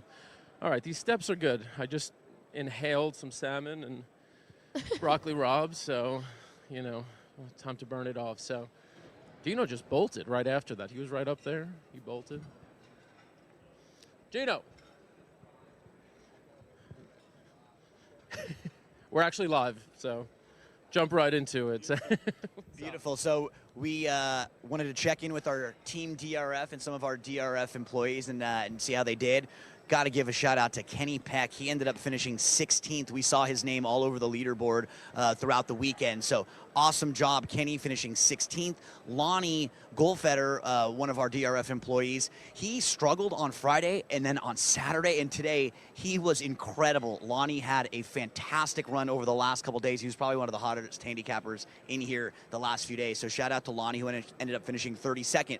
Basil DeVito, we know that name. Anytime I get a chance to talk WWE with Basil, I will do that. He ended up finishing 49th, so great job, Basil. And then from Team DRF, John Gaspar, he finished 80th. And remember, everybody that finished in the top 80 and made it to today got the $10,000 to take home with them. So great job from Team DRF, some of our DRF customers that were qualified and that got out here. We just wanted to say a thank you to them. So they did a great job. But now we'll be moving along and following along with the top 10. So we'll be giving you coverage. I think I'm going to jump on there in a little bit. And now things get tense and exciting. And we'll see if we're going to have the first ever 2-time champ. Do you think we're going to have a back-to-back champ here with Dan? That's actually what I was going to tell you. Do you want to make a little friendly wager? Who do you got? Who do you got your money on? I mean, this is a really sloppily written list, so I don't know if you can make sense of any of this. But I think the board's up here somewhere. It's over there. So. This is the metaverse of betting on people who are betting you on gotta go horses. With Dan, right? I'm going with Dan. Yeah. I'm going to go with Dan. Okay. I'm going with Dan. You're going to go with Sujimoto? You're going to take the 4 to 5 shot? You know what I'm going to go with? Give me Donnelly. Okay. Dylan Donnelly in the 4th spot. Yeah. Only, what, 24 24 behind a name that's familiar He's got the experience. He's been here before. Exactly. He knows what he's doing there too. So I like when we're at this final table, players who have kind of been there, because the pressure starts to weigh on you, right? And we saw Dan do this last year, and Dan was so impressive over the last couple days, making strong pushes late in each day. Yeah, well, I'll tell you, Sugimoto, Rachel interviewed him, not feeling anything. He's just ice cold. He's like, you know, I don't care. He's like, I've seen some stuff. He's like, I'm good, not worried. So I don't know. I'd look out for him. He's composed. It's first time in this spot, but he doesn't seem to be worried. Okay, so give me a Sugimoto, Donnelly exacta. That's how I'm gonna. Wait, give me a Piazza. Okay, yeah, let me get a Piazza Nixon. Piazza Nixon. That's like my favorite, my favorite baseball player of all time, Mike Piazza, and then famous president. Exactly. I was a Dodger fan, so Dodger Piazza, not Mets Piazza, right? Yeah. Okay, so we're both on. Well, I'm on Piazza for that reason. Okay, Piazza for Dan. I'm going Donnelly, and then we both think Sugimoto's got a great shot too. Alexa, how about you? Thanks, guys. Oh, I want to see a repeat winner. No, I want to see Tammy win. I want to see a woman take this thing home. So I'm rooting for Tammy, and if she doesn't get there, Dan, Rachel, do you have your money on anybody? Oh, man, that's a tough one. I talked to Richard, genuinely sweetest soul. The fact that the last time he was here was 2016. He's just zen about it. I don't know. I think that it's going to be hard to pass him. I'm rooting Richard, but also girl power. I would love to see Tammy win. Let's go, Tammy. That would be awesome. I would love that. I want to remind everybody a couple of things that we got going on in the room. We have the Thoroughbred Aftercare Alliance in the corner. They are matching, the NTRA is matching donations up to $5,000 for aftercare. So please head on over there if you haven't yet. You can also get one of these Cool Daddy water bottles over there. So these are awesome. Head over there, show your support for our horses. Also, this whole show is brought to you by the NTRA, the Daily Racing Form, America's Best Racing, and Morningline.io. Morningline.io is like a stock market for racehorses. Let your skills as a handicapper be your advantage to dominate the action. Get in before the big race. Buy shares today in Kentucky Derby hopefuls, Universe, and Blackout Time, along with many other talented horses. Buy, sell, trade. Morningline.io. Own the game. So again, they've got a number of horses on the platform that are going to be in really exciting races coming up in the next couple of weeks. I think Universe and Blackout Time are both running, and I think at Oaklawn they've got a big week coming up. So you can get in and buy some ownership shares in racehorses, right before the race or literally during the race. You can trade in real time. So that's a really cool new way to experience horse ownership. And as you can see, we've got an imaginary friend. Hand down. Anchoring the show. I think Ryan wandered off somewhere to try and claw a bit of money back in Vegas. I don't know if he's trying to put in a bet. I think he had to grab something, but he'll be back, and we'll be back too, because Dan is standing by with somebody. Who do you got, Dan? Well, this is my favorite interview of the weekend. We've been waiting for it. A man who went through a lot to be here. Went through a lot. Brian Skirka, our good friend from Monmouth Park, who is the MC here, and obviously the final table is when it gets really exciting for you and for all of us in the room. First of all, Brian, just give us an abbreviated story about what happened the other day in your journey here. I got to sleep on the floor of Newark Airport. Sleep is a really loose term, maybe 20 minutes rounding up. The floor was uncomfortable, cold, not forgiving in any way whatsoever, but a 12-hour delay, but we made it. You made it. That whole description just sounded like the winter in New York anyway. So, all right. So this is exciting. There are a lot of storylines here. We've touched on a couple of them. Which ones stand out to you? You just introduced all the players. Yeah, to me, it's Dan Piazza. I mean, he won his NHC seat that he's playing on by winning the NHC last year. We've never had a two-time winner of the NHC, period, let alone back-to-back. So the fact that he's here with more than a puncher's chance is unbelievable. I've been emceeing, I think this is my third year. I've definitely already had a final table with Dylan Donnelly in it and GT Nixon in it, so the fact that they're back for another final table. But as you said, anything can happen. They're pretty compressed this year. I feel like last year there's a little more space in between the top 10, so hopefully we'll have some fireworks and some changes on the leaderboard. And what do we think about Richard Sugimoto? You know, he came out here, he spoke to Rachel. He's only qualified. He's 77 years old. This is only his second time at the NHC. To see him out here kind of leading the pack, kind of an unknown guy until today. No, that's awesome. I'm not familiar with him, and that's why he's only been out here a couple of years. But sometimes, you know, ignorance is bliss. And some of these people, you know, you've been here 15, 20 times, you know, you feel like you know the process of what you have to bet. And sometimes if you don't necessarily know the quote-unquote right way of doing it, you can create your own right way. So God bless him. And from almost 700 players who were in this contest when it started, less than 40 of them were women, and one of them has made it to the finals here, Tammy Johns. So pretty cool story there as well. No, of course. We always love when women are expert handicappers, and she was at the top of the leaderboard entering today, and it's good that she stuck around for the final table. All right, well, I know you're here to do a different job. You're here to MC, but if you had advice, since you've seen so many of these finals unfold, if you had advice for any of the players, what would it be? Pick a winner. I feel like that's the simplest advice. No, I would say don't, and I'm not a contest player, so this might be horrible advice, but I would say stick with your gut. Don't search and say, oh, I'm in 9th or 10th. I have to pick a 20-to-1 shot to get in there. There's 7 races in the final table. You can string a few together and stick with what's worked for the last 3 days. All right, so as you said, 7 races in the finals. I was off with my timing a little earlier. Thankfully, we had a little more time. So it's now 6 minutes to race 5 at Fairgrounds. It'll be the first mandatory, whatever we want to call it. It's the races that everyone has to play here in the final table. And then pretty much for the next, 2.5 to 2 hours, 15 minutes, we'll be playing races straight through Santa Anita to determine a winner. Yeah, they go pretty quickly. There's not much time in between all the races. That's what we want, fast pace. And then that race 5 from Santa Anita is a darn good race. So that should be a fun finale. I do love the action, like we're like a minute before the race, or right before the race, the numbers go up on the board and you see what each player picked, and they're kind of like, you could tell they're looking at each other and they're like, damn, did I make the right pick because somebody else next to me might have picked that same horse? No, that's a part of the gameplay too. It's not just handicapping the horses, it's handicapping the other competitors and blocking, and that's part of the game that I'm not smart enough for, but it's really exciting to see, you know, as you said, the player next to me might have the same horse, so even if we win, I might not be able to move up. Well, we'll see how all that drama unfolds here. Guys, back to you on the set. Thanks, Dan. Thanks, Brian. The voice of the NHC this weekend, reminding everybody to get their bets in for all the mandatories. And Ryan's back. I'm back, yeah. Sometimes What you were have you to go. doing? Where'd you go? So you guys know I work for Doug O'Neill, so there was just some bill of sale stuff, and I needed a specific number that I left up in the room. So Got it. 10 Had to to go run and do business. that. Always working. Oh, we've got our next guest coming. Hey, Judy, do you want to come around and come up the stairs? You could try to jump, but I wouldn't. Get her in the Olympics if she clears that. I know, right? So originally this race, I believe the post time was for 12:45 Pacific. It's running a little late. It's now still 5 minutes to post. So these first and second final table races might run a little closer together than expected. But we are being joined by a previous NHC winner.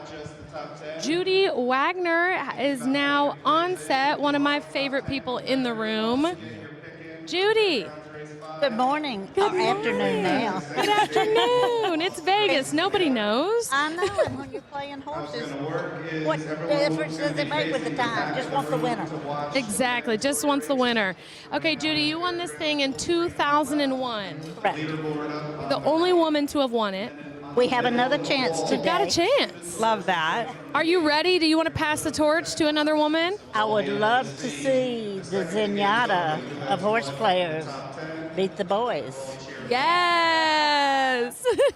Is that who you embodied? When you were in this situation, you made the final table. No, Were you? Well, they didn't have the final table then. Really? I'm a barnacle. Absolutely not. You're the sweetest person we've had on the show. I don't know. So far She's got today. some spice to her. I wouldn't always call her Maybe like a sweet. Sour Patch Kid. Yes. Don't call me a witch with a capital B. Would never. Okay, Judy. You have played in this tournament many times. You didn't play this year. Correct. So what was the weekend like for you? Well, it was so much fun because I love being with friends and people that I kind of put them in categories because when I started playing tournaments, they were all on site. And that was so much fun going to different tracks. Had a ball at Fairplex, had a ball at River Downs, these tracks that unfortunately have become extinct. But you just got to know your friends, and some I really know from online, but I don't know them to see them. But I know who I root for, and I know who is not in my top rooting category. It's okay. You could say you root against. We all have a couple in here. So who did you root for this weekend? Well, that's hard to answer because I really do have a lot of friends here. I would like to see another woman make it up. There's some really good women handicappers here, and of course I would love to have seen one of those. But, you know, there are several handicappers that probably would rise to the top that has never made it, to the top at NHC. NHC, when I first started playing contests, I got very jaded because the first contest I ever played in was during the era of there were 4 people from each venue that qualified. And the first contest I ever went to, I was the only woman in the contest at the MGM. It was one of the first big money contests. And there was this family that I was scared to death of because of their screaming and hollering and correcting the jockey, the trainer, the horse, everything else that beat me.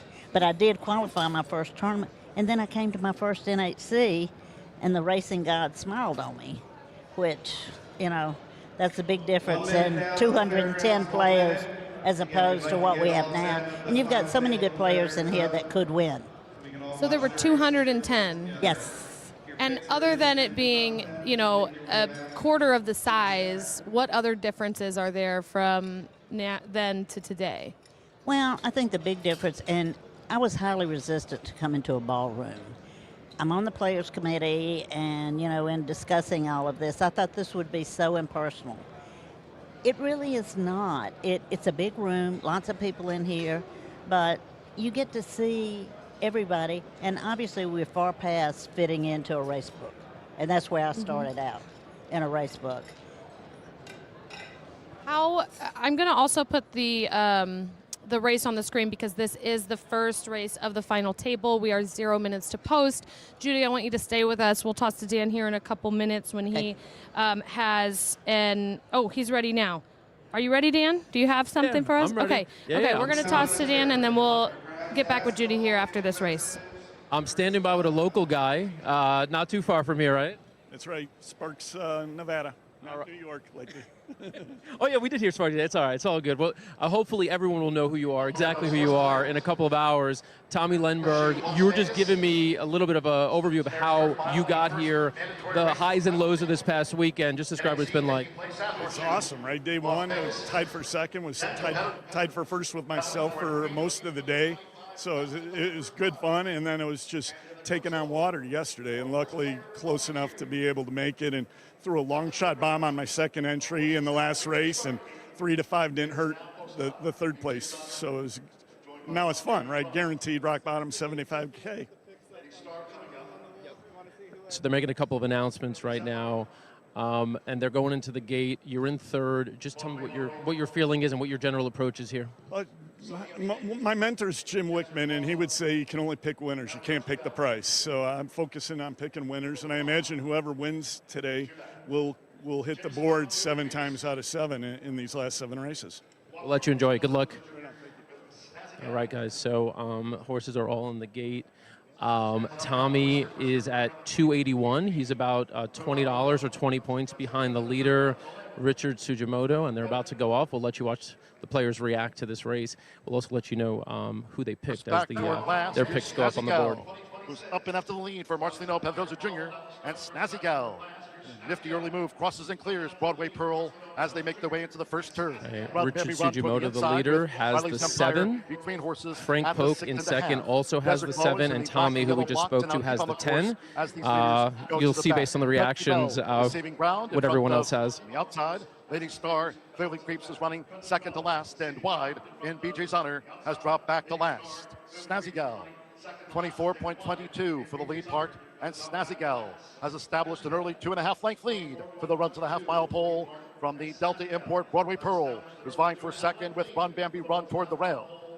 Desert Glow running 4th of 9 here in the turf mile, and Riley's Empire receiving ground running in 5th. Lady Star is 6th, Country Bell in 7th, in BJ's Honor racing wide and clearly creeps between horses among those back markers, and the leader is still Snazzy Gal. Her half mile was 49, went 20 seconds, steady as she goes. Inside 3 furlongs to go. Snazzy Gal leads by 3/4 of length.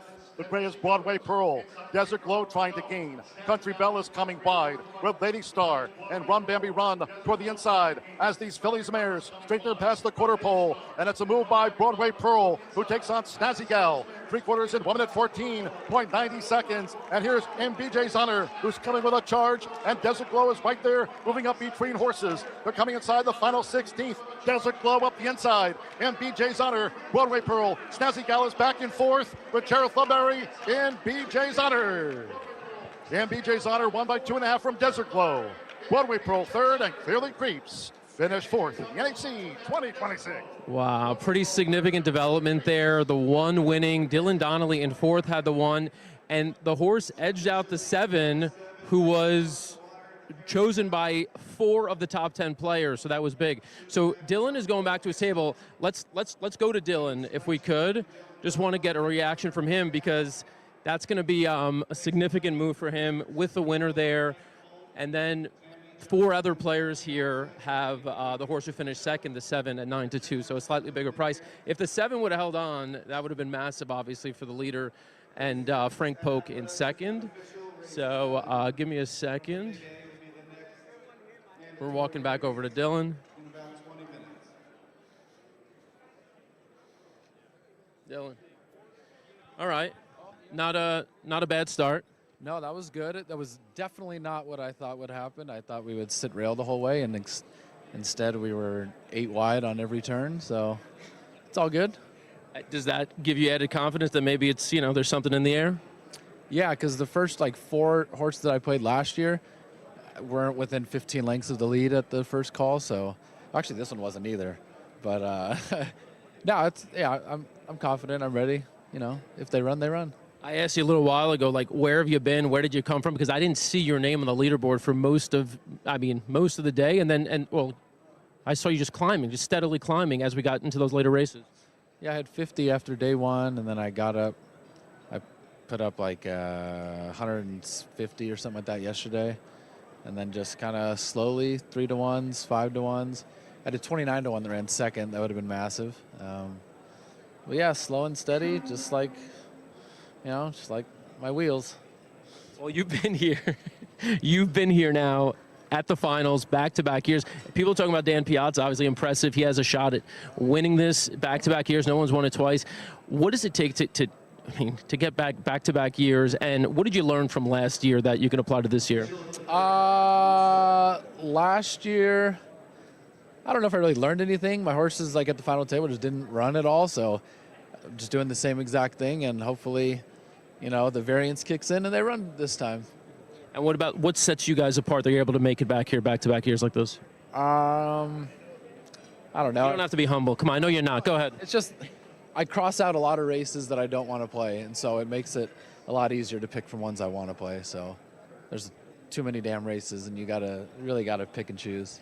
All right. Well, speaking of that, you got 6 more races to go. We'll let you get back to work. Thank you. All right. So Dylan Donnelly here with his winner there, the first race of the final table here. And also should mention Roger McDowell, who is in 8th, also had the one horse, also had that winner. So he'll make a move, and a couple of players you might see take a little bit of a slide, but again, they're pretty tightly packed, and they're only going to get tighter now with Dylan and Roger making a bit of a move. Thanks, Dan. And let's see, the next race is Aqueduct Race 7. That is in 19 minutes, so we got a little time here. Judy, what do you think about that movement on the board? Were you surprised to see so many people playing 3-to-1 horses? A little bit, but with the score so tight, it's not like you've got to really go for the price horses. You can go, so many times you can pick out a horse between 3-to-1 and 6 or 7-to-1 that has a really good chance And in a situation like this, I think you can go with, what you see is what you really think will happen and not have to try to balance your checkbook. Yeah. Okay, so have you looked at that next race at Aqueduct at all? Not really. I think that it's going to be close between, the 3 and the 4, but I think there's a significant jockey change. Okay. I think Pratt is going to the 3, maybe. Okay. Is it the 3 that Yes. Pratt's going to? Okay. So you would maybe be on the 3? Yes, and it'll be bet down, I think. It looks like right now, we're still 18 minutes to post, so in horse racing, the odds change based on how much money is bet on each horse, so you don't know exactly what the odds are going to be until the race goes off, but right now, the 3 is sitting at 5-2, or if you're a sports bettor, plus 250, 2.5 to 1. So, lower price, but there's a lot of low prices in this field. There's 4 horses that are 4 to 1 or less out of the 7 horses in the field. Well, Judy, yes. Are you determined to compete next year in the NHC? Are you going to keep trying? Yes. Several years ago when I didn't qualify, I didn't think it bothered me until I got here, and I went home and qualified in the first contest. But this past year, I had a lot going on, and I've got several things going on, but I do want to qualify. I don't have the burning fire, but I haven't gotten on the airplane to go home yet, so. There we go. I'm sure.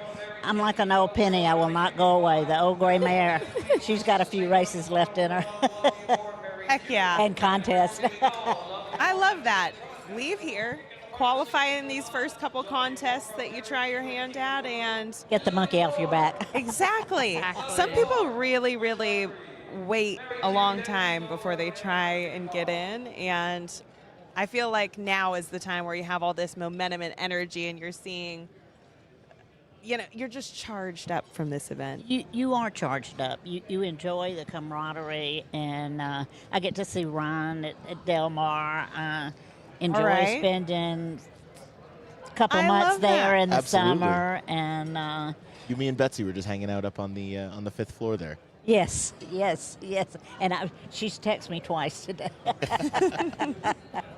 This is what I love, is, again, the community, and you never know who it is that you're going to hit it off with that you meet in this room, and it's a lot of multi-generation spanning friendships. It is. Yeah, Definitely. Look at Judy and I become good friends. We absolutely have, and I have grandchildren older. No, not quite as old as I'm 30. I'm 30, so. Well, we got to come 5 years down to get to my oldest. Okay. But I did get a text from him. If you're betting a pick 6, put me in on it. Oh, you're the cool grandma. Yeah, you are definitely the cool grandma.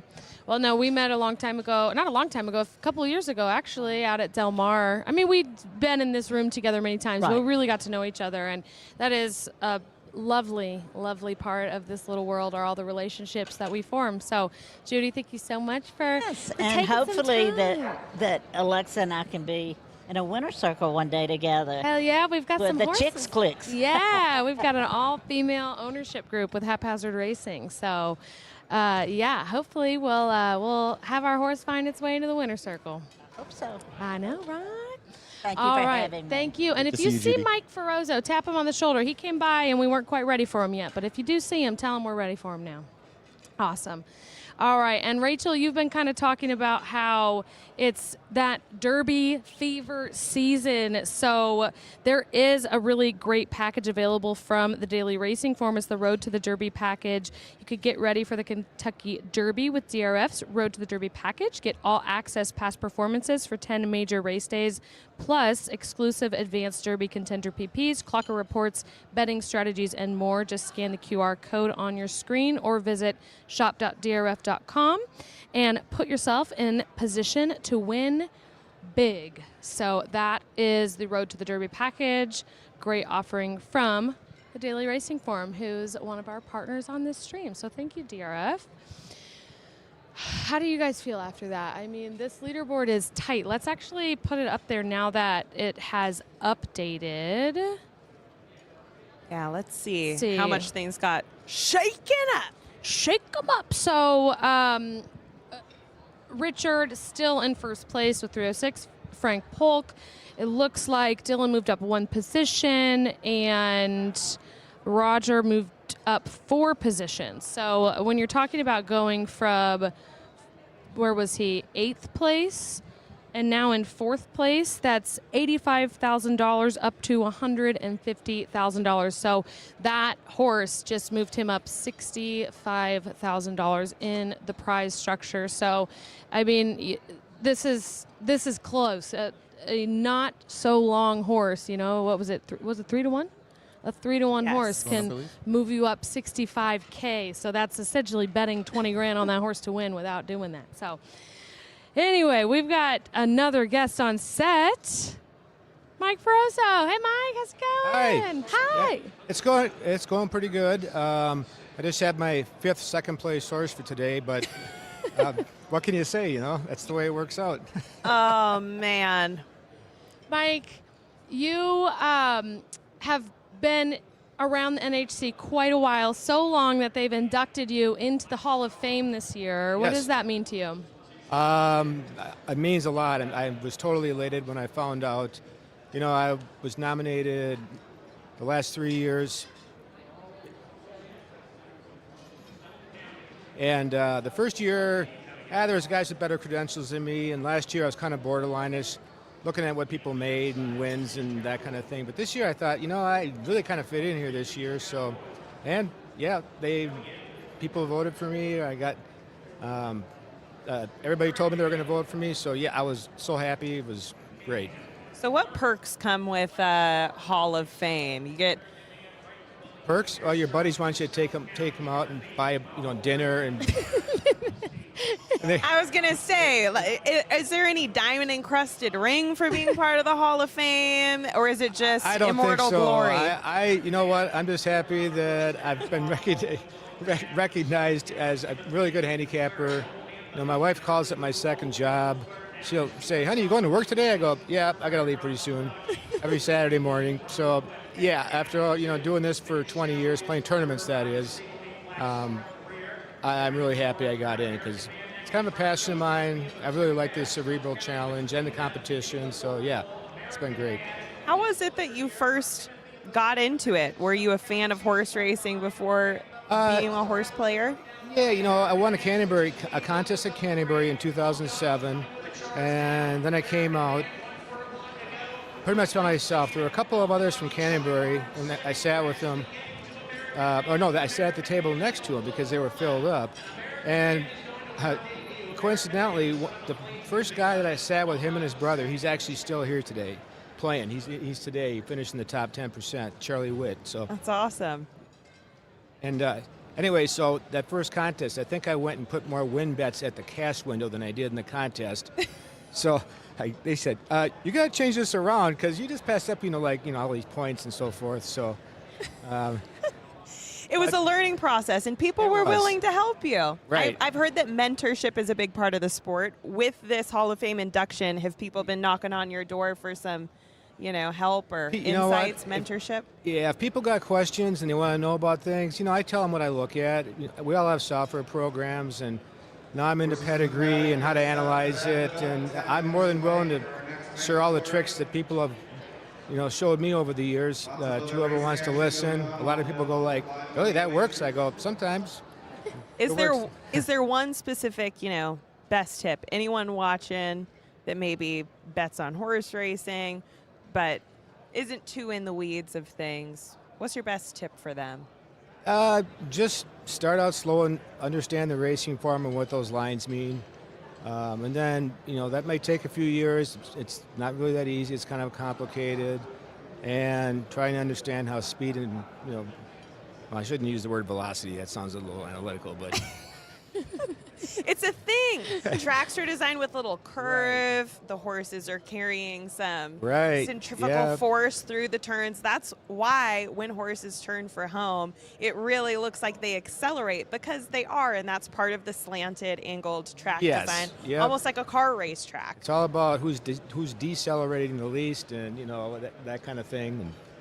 But yeah, I've got a lot of tips from people over the years. Some of them aren't around anymore. Some are still here, and I use them, and some of them still work. But I have a lot of software too that I use, and crunch numbers, track-to-track play, how horses move up or move back depending on the situation. So, and sometimes it works. It works often enough where it's worth taking a look at it. And I do spend a lot of time looking at stuff. So. Probably more so than I should, but that's just me. It works often enough that you've been inducted into the Hall of Fame. So exactly. you mentioned you felt this year like your resume, your credentials were enough to get you here, and you deserve the spot. Tell us what your biggest accomplishments have been with the NHC. So I won the tour in 2017. It's kind of a story behind that, but the bottom line was. Christopher Dewey and I were running 1-2 the whole way for like the last 2 months. And I needed some points, and he was afraid I'd get points. Well, he went to one place, and I went to another. And it wasn't online. I went to Hawthorne because there were more people, and I knew what the tour points were. And it was snowing out, and it was basically a slush snowstorm. I'm looking outside. I go, what the heck am I doing here? Well, anyways, I hit a horse, and I wound up in second place, and I didn't even try and get first because I knew I had enough points. He was at Del Mar, but there weren't enough people, and he finished fourth, so I wound up passing him by a few points, and I got lucky. But, yeah, that was the tour that year, and then I made the final table here in 2015. So that was a lot of fun. So you've been in this position that these people are in right now. Yes. What kind of emotions were going through your head in 2015 when you maybe a race or two in, and where were you? Do you remember where you were on the leaderboard at that time? Yeah, I think I started in 8th, but the people who were in the top 1, 2, or 3 people were they were like $50 or $60 ahead, and so looking at the cards. There were some layoff horses, and I had to take a chance on to try and accrue enough points to move up the ladder. But I actually wound up in 10th place. Played a couple 15-to-1s. They didn't run, but it depends on kind of where you're at. Are you going to try and win the thing? If you're already guaranteed at the time $50,000, you're sort of like, well, I'll just go for broke. Maybe I'll get more money. So go for broke. Okay, and then where did you finish up? Well, that year I started, I think, 8th. And I wound up in 10th at the final table. It was so I was going for prices, and I just thought I might not be back in this position again, so that's what I did. At that time, the way the money was spread out, it was maybe $20,000 difference the last 6, 7, 8, 9, 10 spots. So, that's decent money, but I would try and rather go for the $100,000 or $200,000. So that's kind of what I was doing. Yeah, like we're saying, there's significant steps up in prize for each position you pass. So, okay, let's talk about this year. If you were sitting in, let's say, you said you were in 8th, but you started in 8th. So 8th right now is $275, $21 away from first place. What kind of strategy would you be taking in this next race at Aqueduct, where we've got a number of low odds horse like 5-2, 7-2, and then there's a couple bigger odds at 6, 10, and 20-1. Yeah, so I put my Silver Sunday picks in mostly already, and looking at the leaderboard here, I would just play the horses I like because, most of them are going to be 3, 4-1 that I have picked out. I think I have one long shot coming up a little bit later, but I would just play who I like. I wouldn't be trying to chase because these scores are really close, and like that first race they had, most of them picked the 7 or the 1. I wound up on the 7, second. Anyways, but I think they're playing probably the same way I would, which is, all we have to do is get $10, $15 more, and we're going to move up a spot and just take it one at a time. There's 7 races, so I think they all have a good chance. And do you mind sharing with us who you do like in this next race? Where are we at? Aqueduct race. Yeah, I was between the 1 and the 5, and I figured the 1 I'd get me more of a price, so I took the 1 horse instead. Okay. Well, it is getting you more of a price at 6-1. I do want to give some context to viewers. We've talked a lot about the tour with Mike as he won that. So that's different from the actual National Horseplayers Championship. The tour is all year long, and you win points by competing in tournaments that can qualify you into the National Horseplayers Championship. So it's kind of like a side bet, right? It's like you've got the main event. Once you're qualified, you can come here. You don't have to do anything else all year. You can sit on your hands and come and play in this. Or if you want, you can continue to play in tournaments all year long, try to get points by placing high. It's usually the top 10% of each tournament. You will get some points added to your total, and then the person with the most points at the end of the year wins the NHC Tour. So it's 2 ways to get the glory here at the NHC, and I believe that the tour was, is it either 75,000 or 100,000 for first place? Yeah, it was 75,000 this year. When I won it was 100,000, which was fortunate for me, but I think everyone felt that it was a little too heavy on the top, which I kind of agreed actually, and so now they're playing. You didn't voice that until after you won. You Afterwards, said, well, we'll correct. take it, but Right. So like this year, I finished 12th, but I got $10,000, and I think that was only like 6,000 or 7,000 back then. So Yeah. I was happy about that. But there is a schedule out there. It shows you what the tour points, how they pay out on the NTRA site, which I think people should look at. Now, a lot of people don't really understand it, I think, and I think that's important if you're going to play in, the tour. Yeah, it is. It's like, I think sometimes people are a little nervous or overwhelmed to get involved in this because there's so many things going on and there's complexity. It can be simple. You can't just, play to get an NHC. But I do encourage everybody to get involved and reach. I mean, we're all just human beings. So, Yeah. You're on X, you got people competing. Like, look them up, ask them questions. Everybody in this room is so open to helping you get involved. So if you are curious, if this has piqued your interest, please, we hope to see you here next year. Get involved. With Yeah. that said, now we're only 2 minutes away from this race at Aqueduct. I believe that Dan is standing by. Okay. Well, thanks for having me. I Thank really you so appreciate much, it. It's been Mike. fun. We appreciate Thank you. Thank you. Dan, Hey. we can see you. Can you hear us? Yeah, I hear you. What's going on? How y'all feeling? We're good, just electric Yeah. here at the final Yeah. table. What's Who the did- who vibe did you over pick? there? Well, you came to me maybe a minute early. Some of the players are still blame it on getting their Greg. bets in. Oh, did he say? Okay, it's all good. It's all good. I mean, there's 2 minutes to the race here at Aqueduct. It's the second of the 7 races. It's crazy. I was looking up at the board again. There's less than $40 that separates first from 10th. And the difference in money you win from 10th to first, 10th, 75,000, first, 825,000. So, and I know I moved the mic away from my mouth, so just in case you didn't get that, that was 825,000, which is insane. All right, there's a minute to post to Aqueduct. Going to wait for some of the other players to come in. They're just getting their bets in. Then they'll walk over here to the center of the room. Tommy Lenberg, who we spoke to a minute ago, I told him he looks really stressed here, just drinking his beer. The lucky What's up with the cigar? What's up with the cigar? Well, they don't like you to light it up in here, but I mean, I'm confident I'm still going to make the comeback. We won't call it a comeback. I've been here before. I was here on Saturday and got my way in. So Again, being cognizant that Gotta say, in terms of vibes and who's putting out like the coolest vibe right now, you win that no matter what. Perfect. I don't need much out of life. That's good. Have you thought about what this would mean to you if you actually won something like this in terms of what you would do with the money or anything like that? Oh yeah, I would give it to charity. And if she's not working tonight at Sapphire, I'll give it to Destiny. Oh boy, guys. Well, it's good. There's no delay, so we can't do anything with that. We can't do anything with it. How long have you been around? We're waiting for some of the other players. How long have you been around this sport? How long have you been playing this? Oh, I grew up right by Arlington Park Racetrack. I'd ride my bike before I was 16, and you had to be 17, and luckily I've always been tall. And then 3 days before my 17th birthday, one of the security guards says, "Hey, show me your ID." So I show him his license, and he's like doing the math. He goes, "You're not 17. I'm like, "Yeah." He takes my tickets. He's like, "You can't have these." I'm like, "Mother."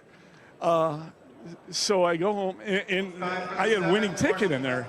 And back in the day, he had a phone at the house. I got home, and he calls, and luckily I pick up, and he goes, "Hey, your ticket won."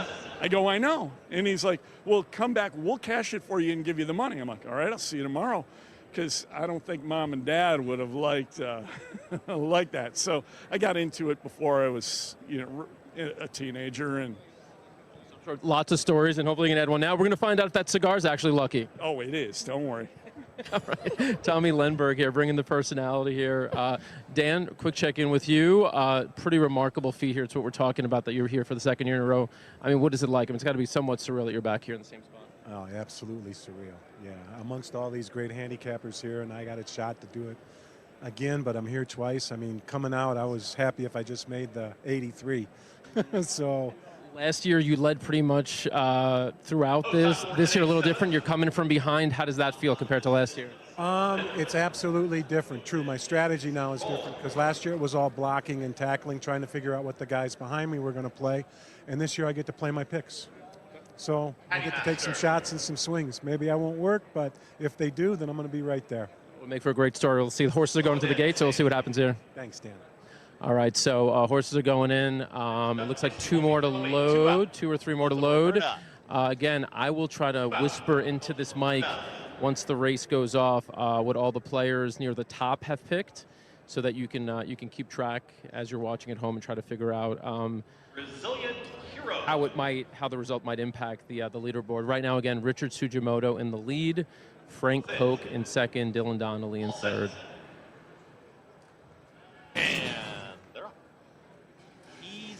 Bourbon towards the inside with early speed, and here's Bourbon.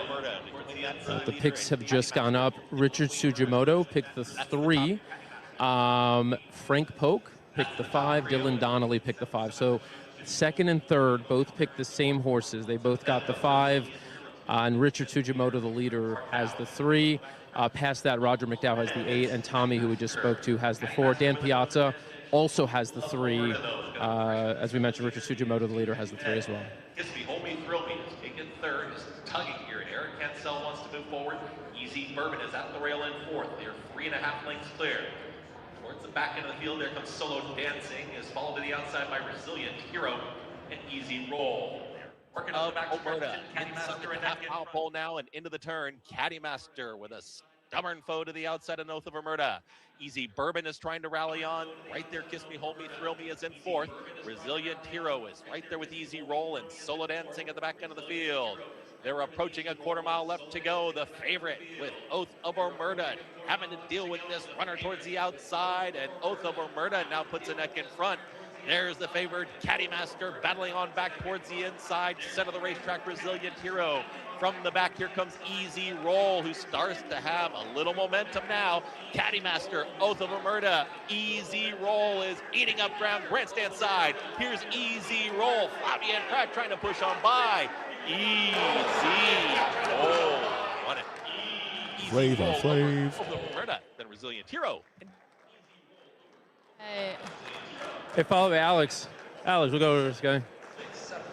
So we just saw a great reaction there. A couple of folks are going to pick up a couple of points. But Richard Sugimoto, the leader, also had the 3. So 4 people getting congratulations. Terrence Frank, great celebration. Terry, what did that feel like? I mean, your reaction was spectacular there. Oh, it's unbelievable. I've got such a great core with the HHH Racing Podcast. Matt Miller, Chris Couples helping me. It's only my 3rd year, and it's quite exciting. This is your 3rd time doing this, and you're in the final 10. I was Rookie of the Year 2 years ago, and last year didn't do well. It's overwhelming coming in here, but good crew here, helping each other out. And one of us will get it. You're going to gain here on several players in front of you. If you're in position to win this thing, you're going to take some bigger swings, or are you happy with where you are and just going to keep picking your horses? I hate to do this. Nothing. No strategy from this man. All right. All good. What would you say as encouragement? You've only started this 3 years ago for people who want to get into this. Oh, absolutely. Find a podcast you like. There are many out there. I happen to find the HHH. It was actually 3 years ago this weekend that I saw this. And I go, and I just retired. I go, well, I'm not playing golf, so I got to do something. So this was it. What did you retire from, if you don't mind? I was in financial services, ran a broker-dealer. Okay. But I'm assuming you followed racing in some form, yeah. right? In my 30s, I had horses, but then, kids and college, everything else. So, and then I left it, and then COVID happened, and I got back in. Well, we wish you the best here. Keep climbing, Terry. Thank you very much. All right, cool. Terry Franks, one of 4 players here to have picked the winner, including Dan Piazza. Remarkable. Dan Piazza is going to gain some ground, but Richard Sugimoto has got to be feeling pretty good there, picking a winner at 7-2. Nice price. Alexa, what do you think? I mean, yeah, that's going to shake it up. 7-2 is a big mover. That's going to be, my guess, around $13. So Terrence will move up over $80, $280. So I'm assuming he'll move into maybe, you know, about fifth place or so, 5th or 6th, with others moving up with him.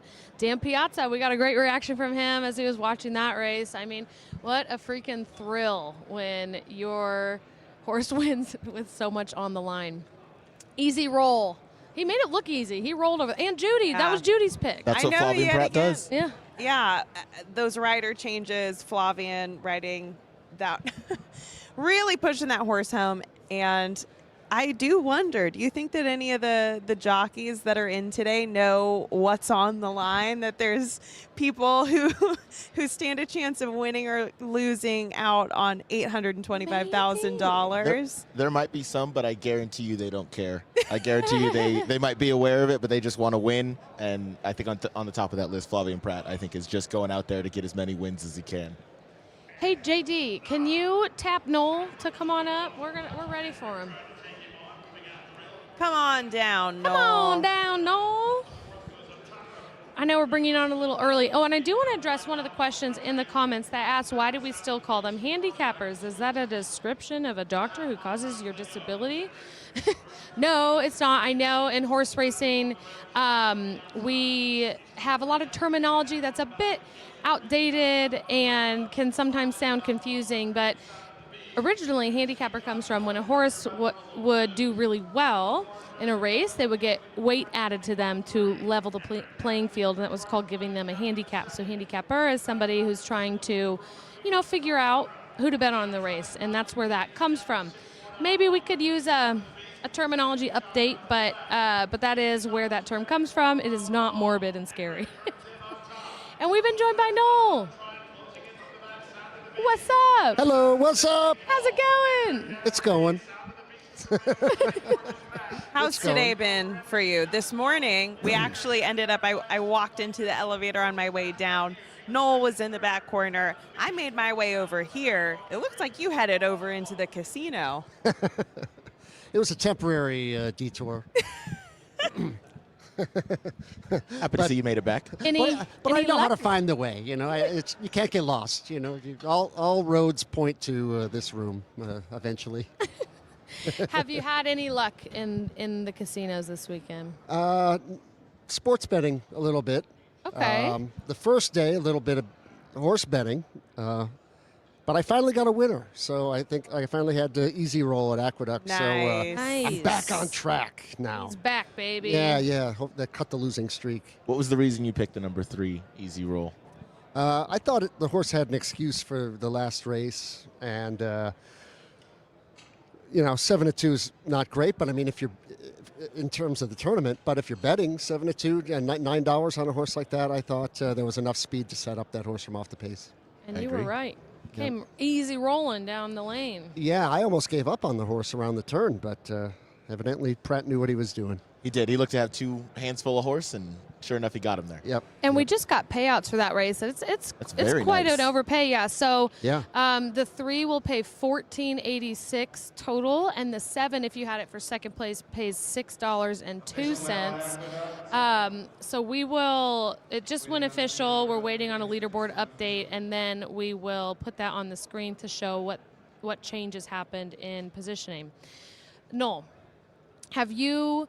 are you playing along as if you were up there? Are you? I handicapped all of the final table races, and is there one race out of the bunch that you think is going to be a big determining factor in this final table that you think like a big long shot could come in? Well, particularly the Oaklawn races. I thought if you're the person on top, you hate those races, and if you're the person on the bottom trying to move up, you love those races. And I thought both of those I mean, as you look throughout some of these remaining races, there's shots all over the place. I don't love that the Gulfstream race is off the turf. That didn't help. But the other races, I think, all present opportunities. There's a horse in the next to last race, the race 9 at Oaklawn, Shake Up, that I was looking at, and I think he's 20-1 in the morning line, but that would shake up things if that horse won. Shake 'em up. Shake 'em up. You know about that life. Bobby, I saw you in the comments earlier. Bobby's our probably favorite race reaction ever. Shake 'em up. If you haven't seen it, you got to find it on our channels.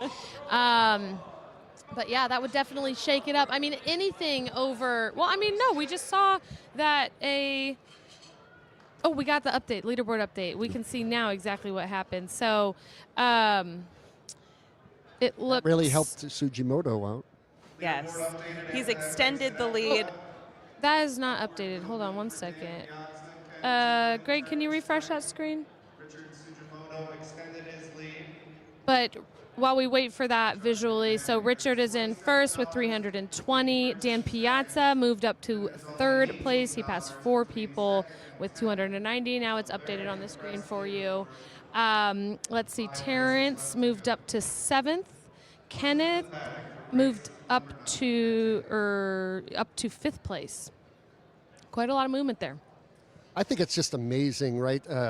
Dan Piazza, the defending champion, Dylan Donnelly, both of these guys make the final table 2 years in a row, which is just a monumental task to make it twice ever. And GT Nixon, I believe, was here last year. So yeah, I mean, just hats off to these people, and Dan Piazza just proves he can just plug away, right? I mean, that's what he did for portions of the contest. Like, he's not moving up generally on gigantic long shots, but nobody can plug away that I've ever seen in these contests better than this Dan Piazza. He's just so patient, and he knows that it's a marathon, not a sprint, and he'll just continue to chug along, and clearly that's worked really well. And there's one other competition going on that within this top 10 table, because if you are a Raceland subscriber and you are the top placing Raceland subscriber, you get an entry into next year's NHC. So you see we have 2 of them on the final table. Both Dan Piazza and Terrence Frank are Raceland subscribers. So I do want to find out, I don't know, Dan, if you're hearing this, not Piazza, but our Dan Tordjman, if Dan Piazza were to win the NHC, whoever wins is guaranteed a seat next year. Would they get a second one if they're a Raceland subscriber? I'm curious if they could end the day double qualified for next year. Yeah, that's a good question. Yeah, I mean, I think so. I think at that point, I mean, if Dan Piazza wins, I mean, I think the farthest thing from his mind will be what contest he can play in and not. I mean, I think he could buy his contest if he wants, probably after his own contest. Pretty remarkable. I mean, you saw him when we were talking to him. He's just like, he's actually just like a really nice guy, which is kind of cool to see, right? I mean, a lot of these players, most of them are just regular people who are either retired, who are currently still working, regular jobs, living normal lives, and they do this on the side. And some of them are just really good at it. And, we've talked about it. It takes luck. But, you can't come and be like, hey, this is just luck, when you have people like Piazza and Donnelly and Nixon back-to-back years in the same spot. I mean, it's like that Rounders line, right? I mean, obviously some of the viewers know Rounders, right? Like talking about the people who make it back to the World Series of Poker. It's no, mistake that, you see a lot of those players year after year. And while it's a little rarer here, there are definitely some of these players here are, shown that it takes quite a bit of skill, quite a bit of strategy, and it's definitely skill-based. Not just you got to have the horse gods in your favor, but there's a lot of skill that goes into it. There's actually a leaderboard on the NTRA.com for just the overall top money earners in the NHC over time, and Paul Kalia is leading that right now with over $1 million, $1,050,000. He's won, and he's also cashed to where his now total is over $1 million. The other person with over $1 million earnings is Michael Baychok with $1,015,300. We see Dan Piazza on the list, and sixth place. He's the sixth highest earner at $850,300. So if he were to, well, let's see. He's likely to vault to first, I think. He's likely to vault to first with even if he weren't to win, Yes. if he got picked up another 300,000, or 200,000. If he got second place too, he would take that all-time ever leader in earnings at the NHC, which is pretty cool. It's very cool. He's got to get another ring for that. Oh, he's gonna just like be blinged out. It'll be like the Tom Brady, one for every finger. Now that's a look. That's a vibe.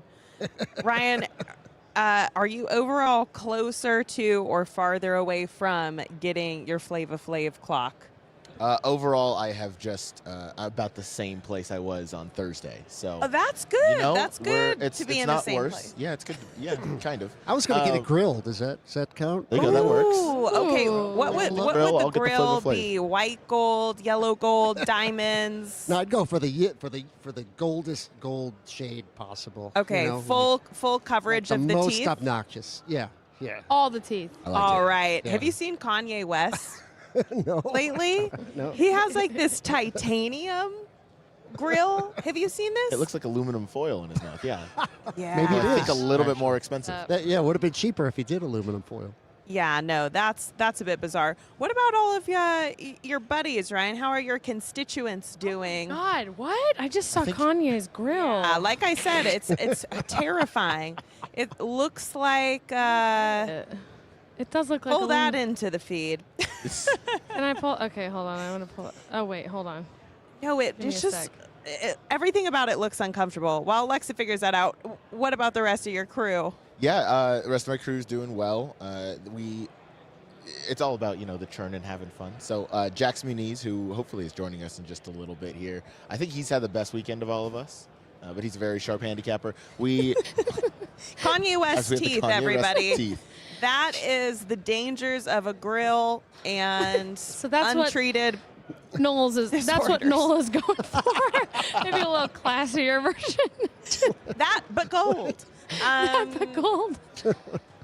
Wow. So that's good. Some people in your group might be closer to getting their version of a Flava Flav clock. Yes, I But think it's Jackson. y'all seem to be having a lot of fun. Hanging over by that table yesterday was a lot of camaraderie. I feel like we're starting to see a couple younger faces enter the room. Again, this seems to be kind of a hobby that people pick up at some point in life. And if there's one thing that young dudes need, it's some more hobbies. I'm trying to flag down Larry. Larry! Damn. Larry, okay. I've been trying so hard. Larry? Nah. Larry is He's shrugging you off. probably the most hardcore guy in here because he's got a DRF logo tattoo across his entire back. Wow. And I was, Speaking of body mods. I was graced with that yesterday. I was like, please show me it. And he did. And it was quite epic. But I've tried to get him to flash the camera, and he just won't do it. What's so. the story behind it? I mean, he's just a DRF super fan. Degenerate, It's, but I say Full that in on. the best possible way. Yeah, degenerate is a term of endearment, honestly. yes. I see your DRF. Is it a back tattoo? And how big? How many inches across? see it? Are we talking? Yeah, I took a do picture want to of it see this yesterday. because I see that and I raise you. One of my ex-boyfriends from college got the Chipotle logo tattooed on his butt. No. Yeah, and On he his thought butt. he thought, oh, maybe I'll get free Chipotle for life. Oh, yeah, no, we can't show that photo on the stream. That's crazy. Okay, Chipotle logo was at least like a tasteful design. That is. Dude. Was he drunk when he did that? I have no idea. He must have. Here's my theory. Okay, he probably cashed a massive bet. Gotta pose for the selfie. He probably cashed a huge bet with the help of a DRF tool. Got drunk. Got wasted. Went to the nearest tattoo shop and said, "Do your worst." Give that to Noel, just so I mean, it is. That's a good logo representation. It looks like it's been there at least a couple decades. It's morphed from its original form, I think. All right, yeah, that's the safe for work version. This is, if we can get just a little tight shot of that, I mean. Now you can see what I'm saying. Come on. Did anyone that was sober say, yeah, let's do this right now? I can tell you that I know the Chipotle logo didn't come from a clean sober state living. of mind. Okay, so I hear Brian Skirka, the voice of God here, announcing that Tampa Bay Race 9 is 2 minutes to post, which is the next final table race. We're going to add that to the screen here so you can follow along. Also, Dan, are you in position with any of the final table players? Nobody's shown up yet. I'm here. I'm waiting for them, but nobody's here yet. I think they've picked up on the routine that if they come in early, I'm going to talk to them. So I think they're all taking their time. Come on, no one wants to play with Dan.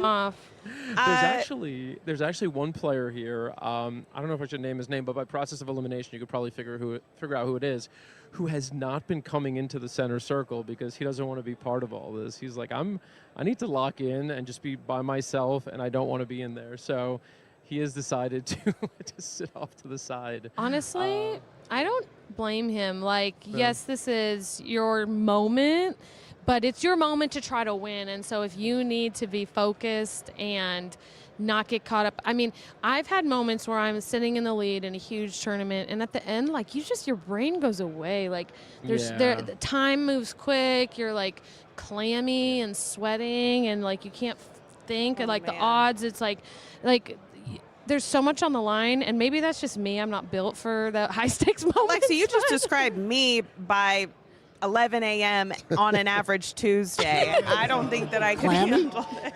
Sweaty, clammy, confused. Knees are weak, arms are heavy. Checking back in with our leader real quick, Richard Sugimoto.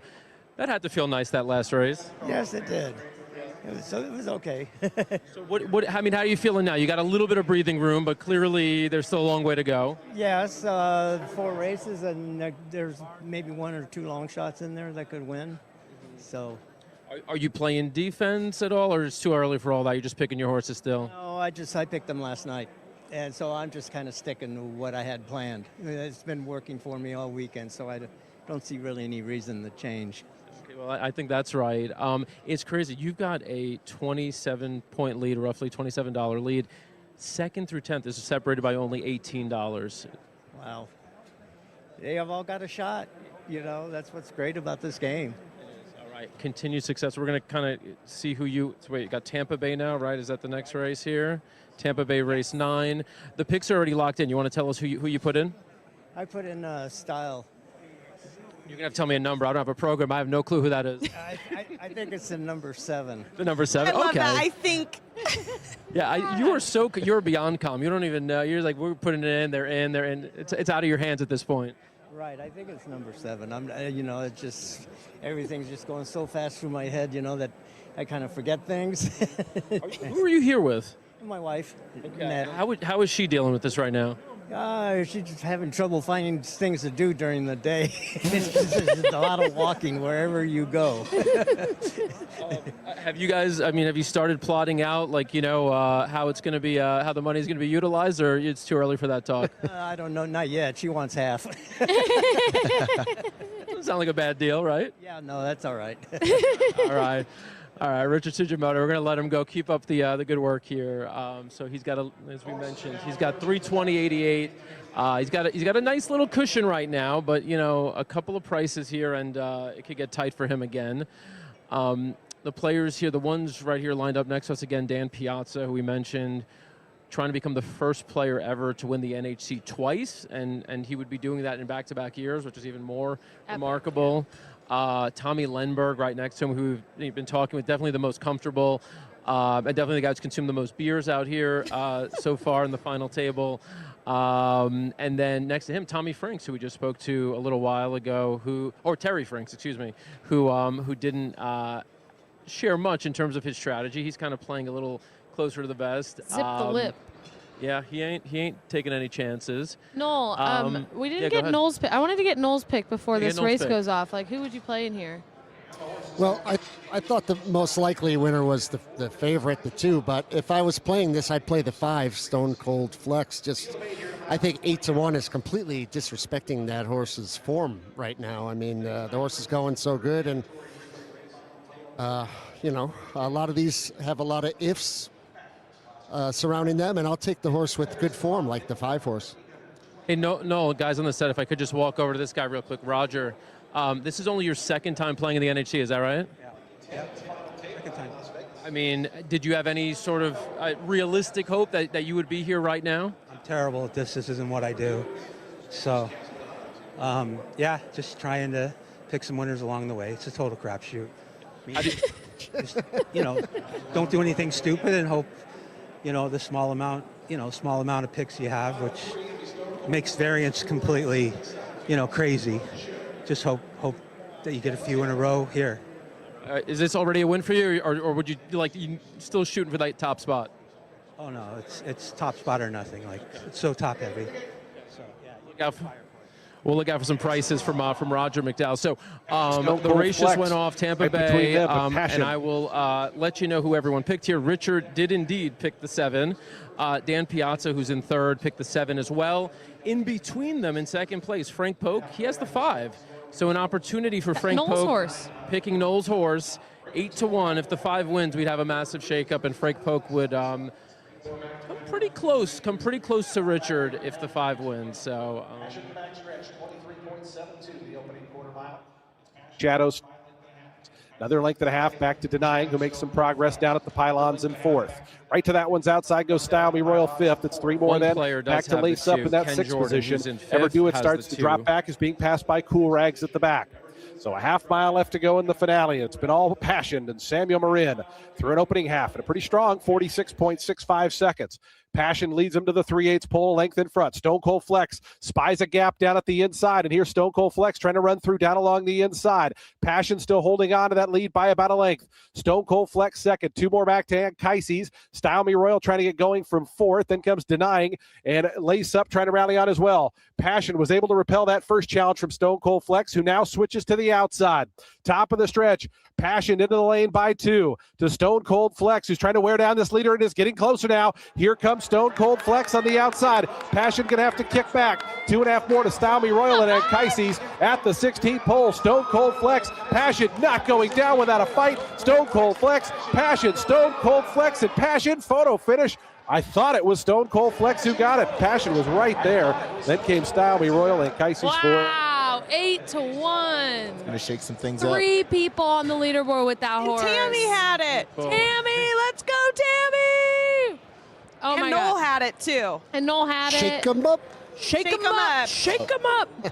Yeah, he said, put some respect on this horse's name. How dare Wait, he? we got Dan. We can't hear you.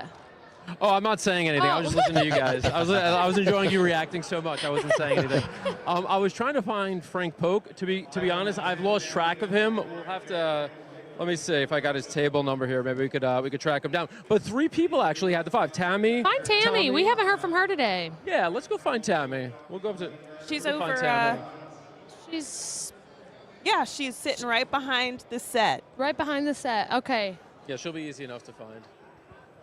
Incredible. So I wish we had the leaderboard up in front of us, because if I'm not mistaken, that's going to like basically tie this for It's first. gonna be very, very close. Well, here, I've added it to the stage so the audience can see. Tammy had 277 before this. She'll move up to over 300.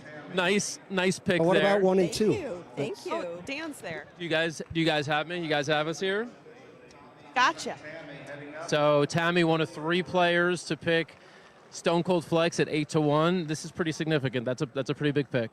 I'm really excited about that one. I just went through my sheets, and I originally had the 7, and I scratched it out and went to the 5. And I'm trying to figure out what I really liked about that horse, but now I'm kind of all a blur right now. But and now I'm handicapping the next one, so I'm looking at the wrong sheet. But we're gonna let you get back to in a second. Just wanted to for you, emotionally, the high of yesterday, you come into today with the big lead. You're up and down today. What has that just emotional roller coaster been like for you? oh, It's a lot. It's a lot. It's an emotional roller coaster. You try to keep your cool, and then then the race goes off, and then you're just kind of holding your breath. And I've had a lot of thirds, which is always that's a bummer. But yeah, no, this is a good one. You're going to add 2480 to your total here. That should give you a nice little bump. You're going to be just over 300. Oh, wow. Okay, cool. Still got to update it, but yeah, I mean, I think it should get you in the top 5. Nice. I'm happy about that. You got a few more bullets to fire. Good luck. Let me see if I can unlock myself from this position. That's the next challenge. Thank you. Ask Jay how he's feeling, unless they're too locked in. Jay, how are you feeling?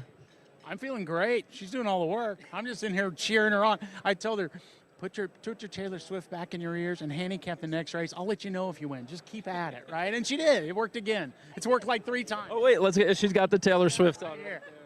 Okay. All right. We're going to let them get back focused here. I want to see if I can find, where's table 24? I mean, it goes 23. I'm looking for the one guy who it's is right going to. here. Is it in front of you? It's behind Where is it? you. Turn around. Turn there. Which way? Like right there. That's 25. Well, then 24's got to be next. It says 43 on it. and nobody's sitting at it, more importantly. No one's there, so I can't do anything. And then next to that is 23. So it's just it's a warp, a time warp. All right, leaderboard up to, wow, Frank Polk. What is that? $2.68 behind. Wow, really Frank, can tight. you refresh that screen? Tommy Lenberg, 3rd, 306. Tammy, 4th. Tammy's all the way up to 4th. Let's go, Tammy. And Dan Piazza is 5th. This is really, really tight. From all our years covering this, I can't remember it being this tight, this is top to unheard, bottom. yeah. This is really intense. And shifting so much with every race. Yep. This is unbelievable. Okay, so yeah, let's see. And then top to bottom, I mean, GT is slipping a little bit. He's about $45 behind now. Terry, he's a little closer, $38 behind. And that top 5 though, the top 5 is really tight. So I've got to find table 24.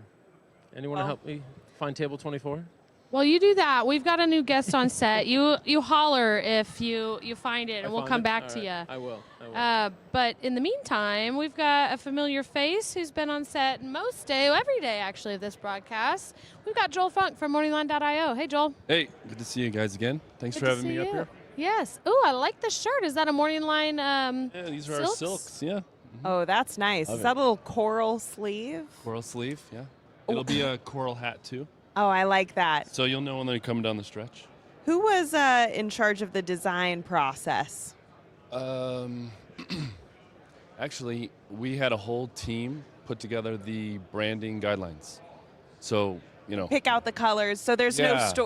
no deeper story, I guess, to the blue and the coral, because some people really, tie into a theme or a color scheme. The shield actually is, there's a little bit of a story, right? Strength and loyalty. And so we had the shield inside, and then the coral and the blue is just... You don't see a lot of it. No, I think we also wanted to incorporate both male and female too. Like that. So, as we can see, as we were just talking about, Tammy shooting up the leaderboard ranks. that's awesome. Which is great to see. So how have the last couple days been over at the Morning Line booth? So obviously Dan went over yesterday. We all got to see the demo of how that all worked. As maybe people have become less locked into the tournament once they found out where they were on the leaderboard. Has there been some good traffic through there? Yeah, traffic's been really good to the website. And we've been handing out the little chargers, so getting people engaged. Are awesome. It's got a little QR code on the side, or on the back, so you can scan and go to Morning Line and check it out. So, yeah, no, it's been great, and this is an amazing event. It's my first one here. I got the bug. Alexa told me last night at dinner, hey, there's a free contest tomorrow. So yeah. I answered it, but we'll see. Yeah. I'm I'm in there cool to too. participate. I haven't. I'm gonna look now. I'm currently like texting the Horse Racing Women's Association. So I was 186 Tammy. before out of 1,600 before I just got on stage. So I don't know. We'll see. Okay, let's see. Long way to go.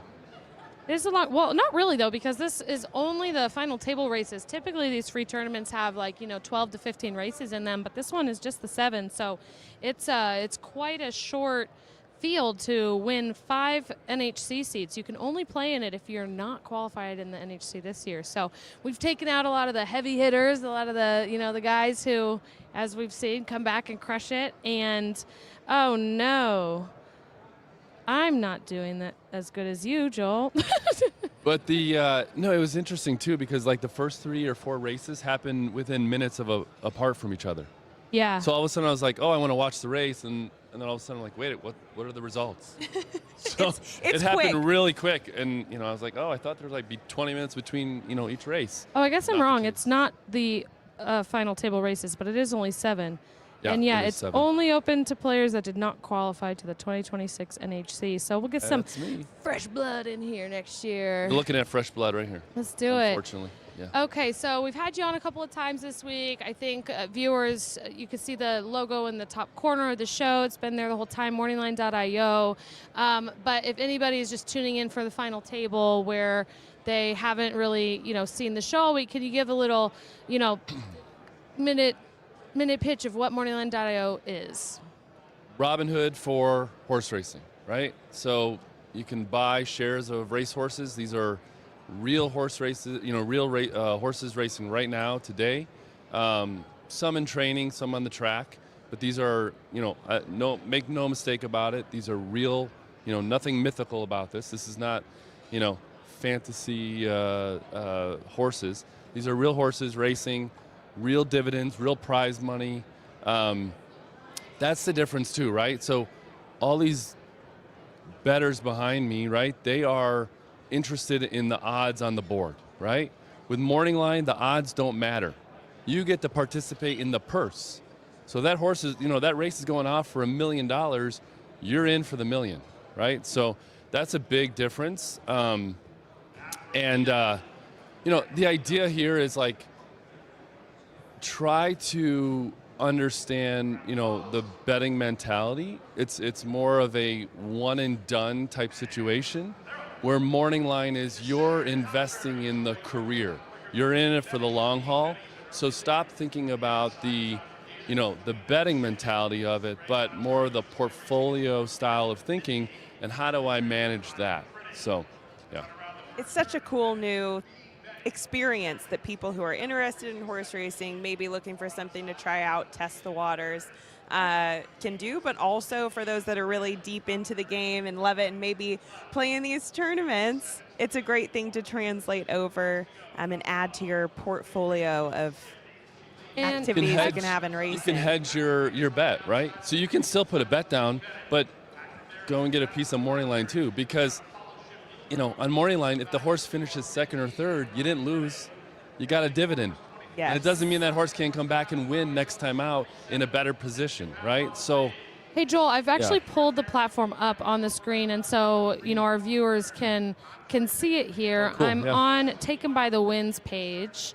Can you tell us a little bit about Taken by the Win and what maybe some of this means? yeah, a lot of movement on her, right? So she went up and down based on her performance. So she's been in a couple stakes races. I think she won the Pocahontas, which is a Derby Oaks prep, and her share price skyrocketed after that. She won the Silver Bullet Day Stakes over at the fairgrounds. She went up to $50, $60 a share on the platform. But then, I think we talked about it last time I was up here. She got hiccups. And Rachel told us about hanging upside down. So anyway. And the limes with bitters. The limes, all kinds of stuff. So this is cool. You can see, the starts. You can see, the career statistics. We just scrolled past pedigree.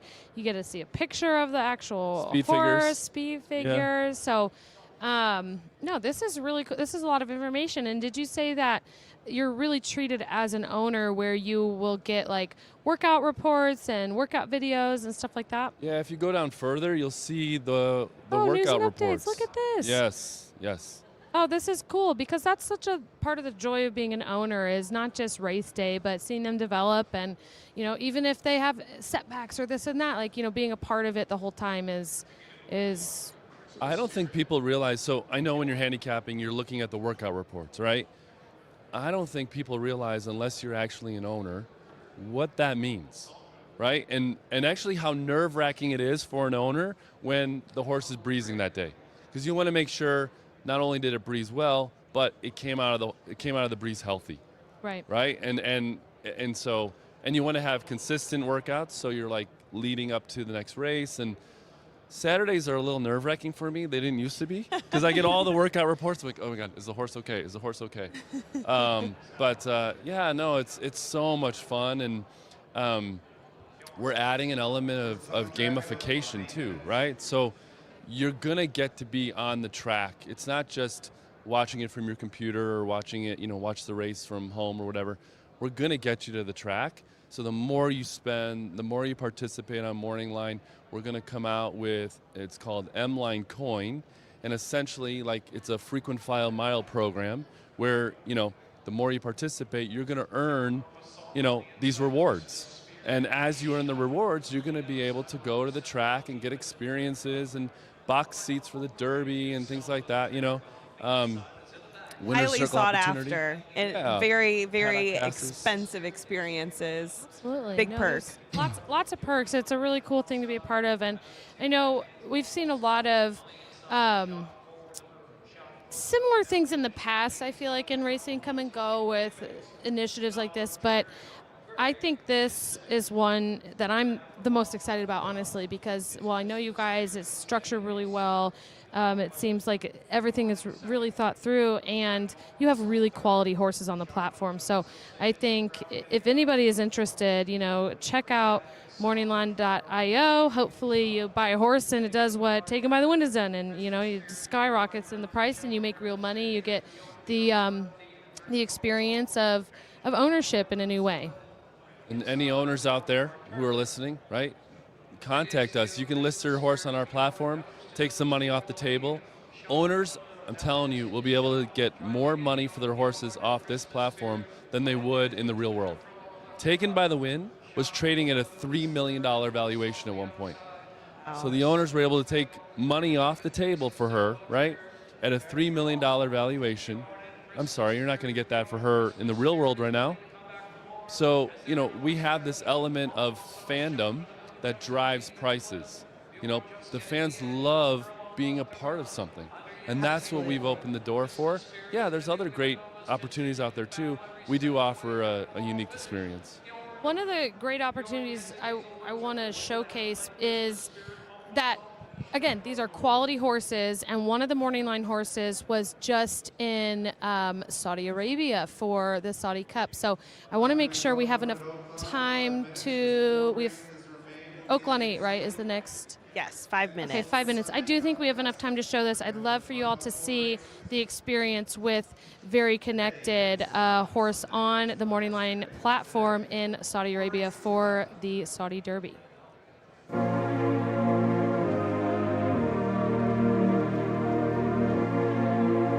We are in Riyadh, Saudi Arabia, in the middle of a Saudi Cup day.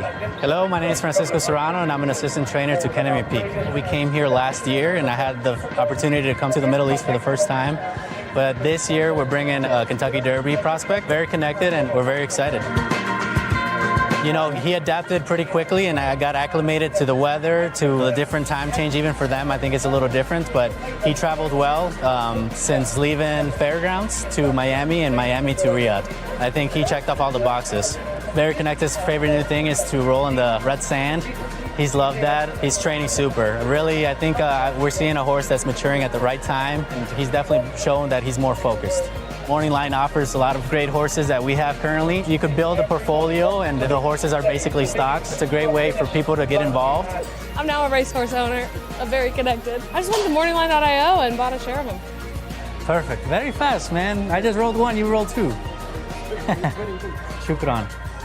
I think we all do it for, to possibly have a Kentucky Derby starter or Kentucky Oaks starter. But, now it's the first year they're having points for the Derby here. So it's, to be able to compete here at the highest level, I think it's very unique. But now that there's Derby points on the line, I think it makes it even more fun and exciting. This is basically a curry brush. It helps create circulation and also pick up any debris and sand or whatever it may be. They bring us out a little bit earlier than when we go to the parade for the paddock, but it's just, again, to have everyone in one place. Great. Yes, look, we're cutting back. He's gone a mount of 16, 2 turns. Now this time is a 1 turn. I think with the blinkers, he's going to show a little bit of speed, but, I think there's going to be even more speed. Brake well, get in position early, and save some run. Shukran to you. Yes. Let's do it, okay?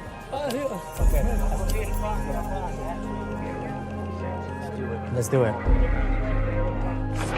And they all get away. Cheyenne was a little bit rousted as Obliteration shows good speed, also showing good speed. Satono Voynich, acknowledge me please, in the purple colours. Out wider is Kea Agito, who just drops behind Best Green. So as they settle down, Obliteration, acknowledge me please, Satono Voynich. Wider out the left-hand side, Best Green in company with Kea Agiram and Tuajeri. Round the bend, 5 deep for the lead here. Obliteration on the inside of Satono. Al Haram thrusting down the outside, battling back Obliteration, but it's Al Haram right over the top, who will win the Saudi Derby.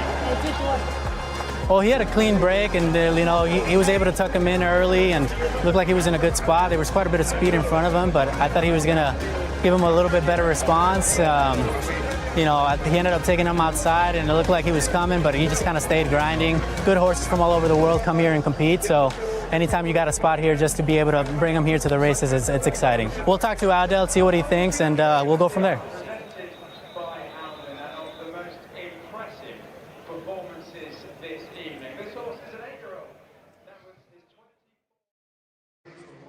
Okay, so pretty cool. I mean, the experience you can be a part of, and Morning Line obviously very connected, didn't win that race, but honestly, I was there. I became an owner in him, which was exciting to have an interest in the horse right before the race goes off, and it takes you places, right, that you never would have an opportunity to go to otherwise. So I think, yes, we always want winners, but the experience is, to me, just as valuable as well.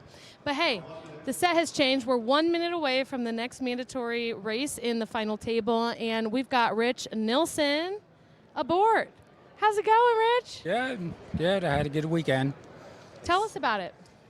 Well, I pretty much had a good day each of the 3 days, which is hard to do. I just made the cut yesterday. Nice. Twice I was within the top 10, and then I started falling. Oh, man. So that was unfortunate. But I did hang on to make the final cut. Good for you. And I did improve my score today. Nice. By, I don't know, 30, 40 bucks, something like that. So I ended up finished 43rd. 43rd. Okay, I'm looking at my sheet. So you're bringing home 16 grand. Yes. That's pretty sexy. Pretty happy with that. What are you going to do with it? You got any big purchases next? I'll ask my wife. I don't know. See, that's been the theme all week, give money to your wives and you win at horses. So you have been in this position that these guys and one gal are in right now, twice. You've been at the final table twice, is that correct? I finished in the top 10, but that was actually before this final table concept existed. Okay. So it was 2002? Yeah, it was a while. I don't even remember what years it was.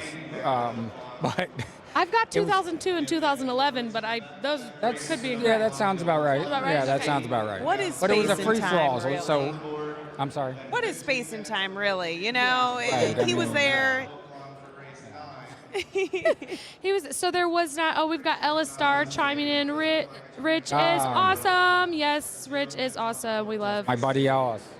Hello, Ellis. He's the best. We love Ellis. What was it like when it wasn't a final table? You said it was just kind of a free-for-all? Well, it was a free-for-all where, someone who was in 30th could potentially move all the way up to first. So nice. they didn't do the cuts like they do now. But it's a great concept. It makes it pretty exciting. Yeah. So it's not easy to make the final table.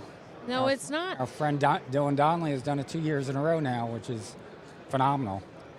Definitely very hard to And do. the defending winner Yes. from last year, Dan Piazza. Incredible. And GT Nixon, I believe, as well. So there's obviously some skill, not just luck, that goes into it. Yes. Did you handicap this race, the Oakland 8?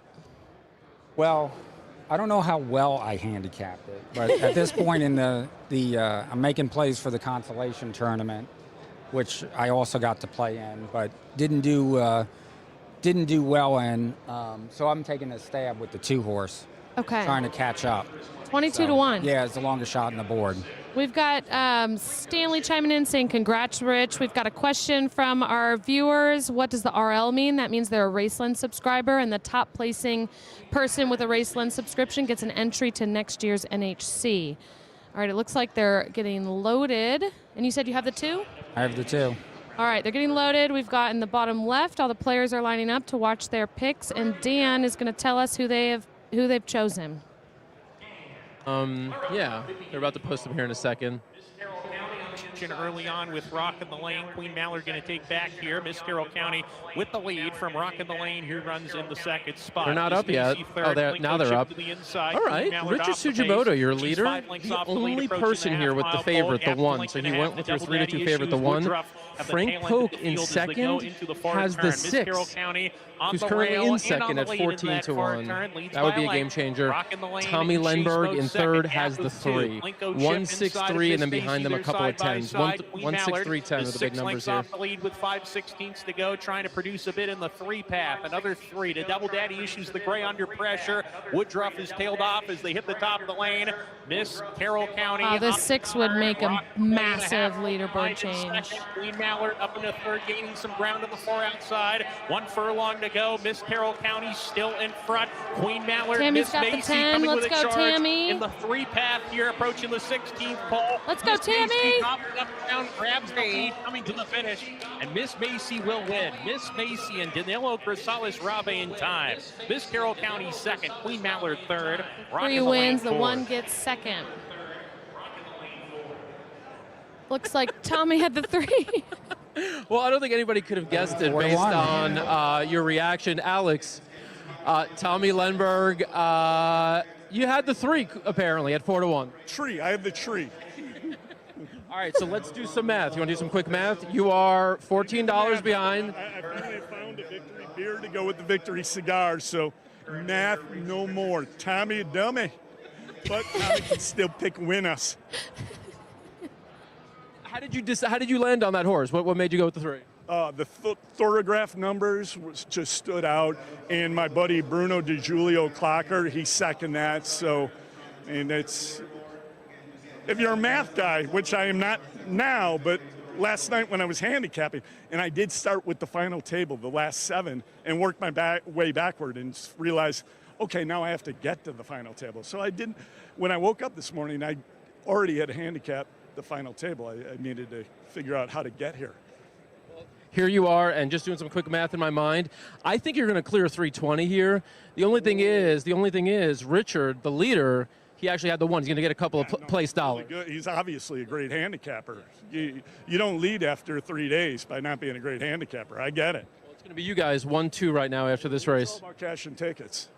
Well, we'll see you right back here in a couple minutes. See you in a bit. All right. Tommy Lenberg heating up. What a character. Heating up with his beer and his cigar. I love the vibe. So, yeah, no, that was awesome. That was a great reaction. It's going to be really tight. Guys, Richard Sugimoto had the 1, so he's going to get a couple of dollars place money. He probably ends up with $324, $323 and change. And Tommy, I think, is going to be right about $320, $321. I think it'll be about $1 or 2 apart. The John Daly of handicapping. In this moment, I think that he might pour his beer into the trophy and chug it out. If It's a real possibility. I'm gonna grab something and drink it in a minute too, because he's stressing me out a little bit. So.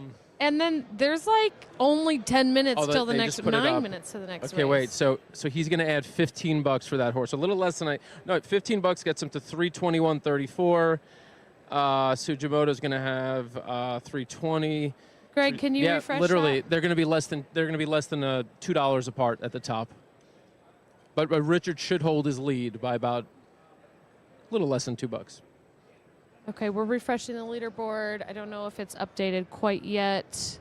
I forgot. Did you guys see if anyone else? I think one other. Oh, I think Dylan picked the 3 horse as well, and Dylan right now is in 6th, so he'll get a nice little bump there. $15 will get him to 305. He'll jump into 4th if my math's right. I think he jumps into 4th after that. It kind of takes a second to load. We're on this. I've got the leaderboard in my head. I'm doing the math here live. Your head. Okay, it's updated. Is it updated? Yes, it is. Dan is a calculator, in case you didn't know. Tommy's behind by $3, a little less than $3. Dylan moved to 4th place, and Richard increased a couple bucks for that place. So Richard stays in the lead. There we have it. So you guys still on me, or I'm just like standing here? You're standing there. We still see you. Am I supposed to be talking? Should I say you don't something? have to be. The leaderboard is I'll the tell you a main couple of screen right things. now, Dan. Let me share something. Is Rich still on set? Yes, Rich is still on set. He's with All right, well, us. tell him I love him. Give him a hug for me. I love Rich. Thanks, Rich Dan. is my man. He's a great guy. I know. There's a lot of good people in this room. So, all right, ask Rich. Wait, ask Rich to cold deck these last 3 races. Gulfstream 10, Oaklaw 9, Santa Anita 5. He could do it. He could give you all 3 winners. Oh, Let's wow, go. Okay. Right here, right Confidence. now. Yeah. I like that confidence. All right, let's do that. What do you got in here? We're only 7 minutes away from Gulfstream. You know who you I like? am on the. I was looking for value. I'm on the 8. So 8 to 1. Price. Yep.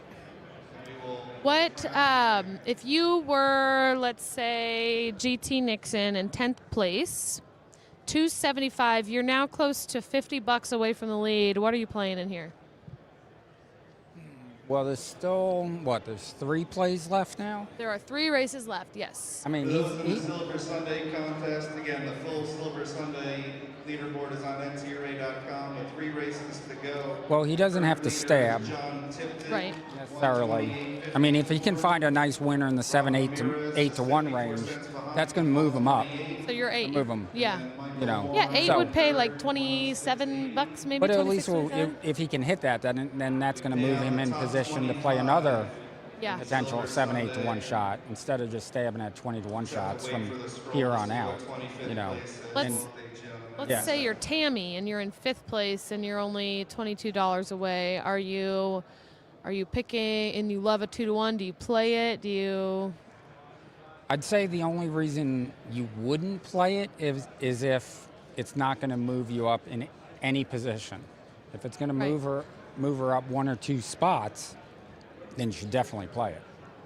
But if it's not going to move her up, because I can't see the leaderboard at the moment. Here, it's right down here on the front left, if you can see, and okay. she's only $3 behind 4th place. So, and she's only $16 behind 3rd. So really, Yeah.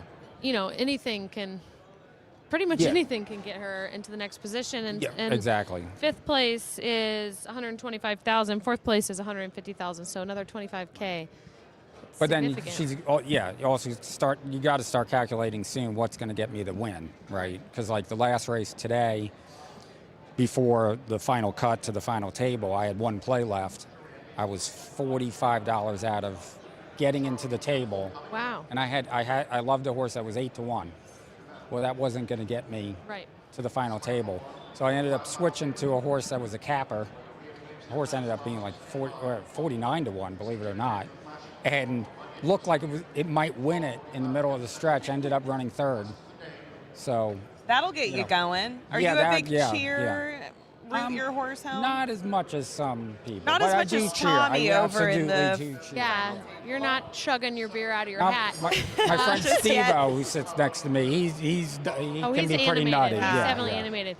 And for those watching who don't know the tournament lingo, so a capper or a cap horse, in these tournaments, they put a cap on the payout so that if a 200 to 1 horse, or we saw 130 to 1 horse come in the other day, it doesn't like totally end the tournament there with somebody getting too far ahead. So they cap it at around 25 to 1-ish. It's 20 to 1. 20 to 1, yeah, but Yeah. I feel like I've seen It's 20 20 to 1 and 10 to 1. 10 to 1. It's So it's $64.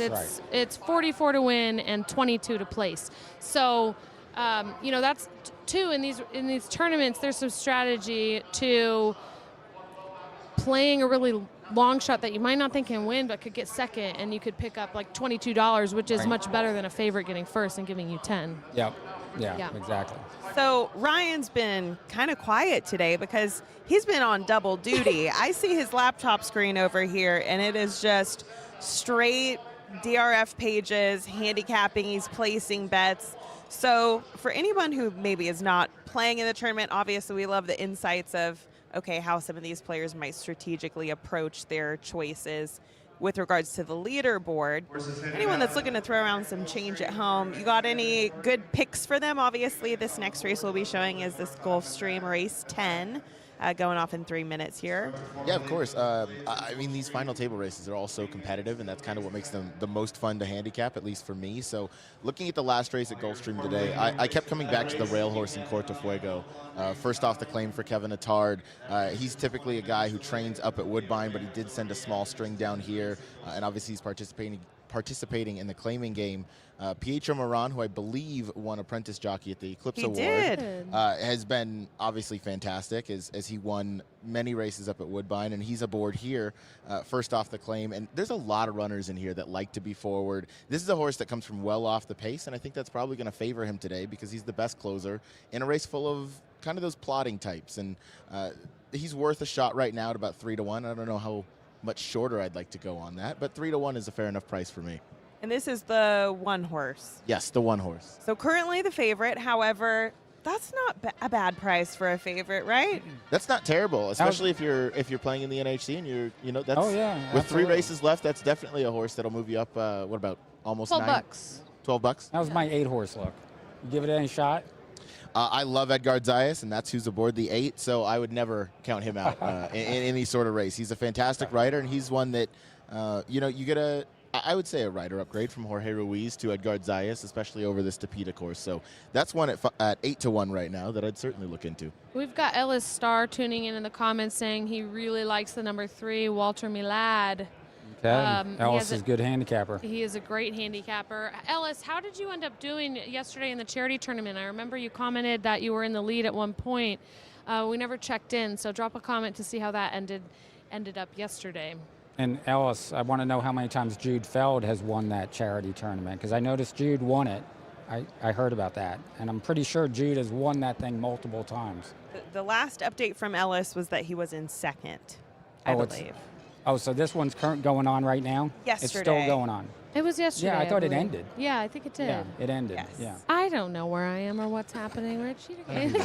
Jude, I read that Jude Feld won it. Okay, lovely.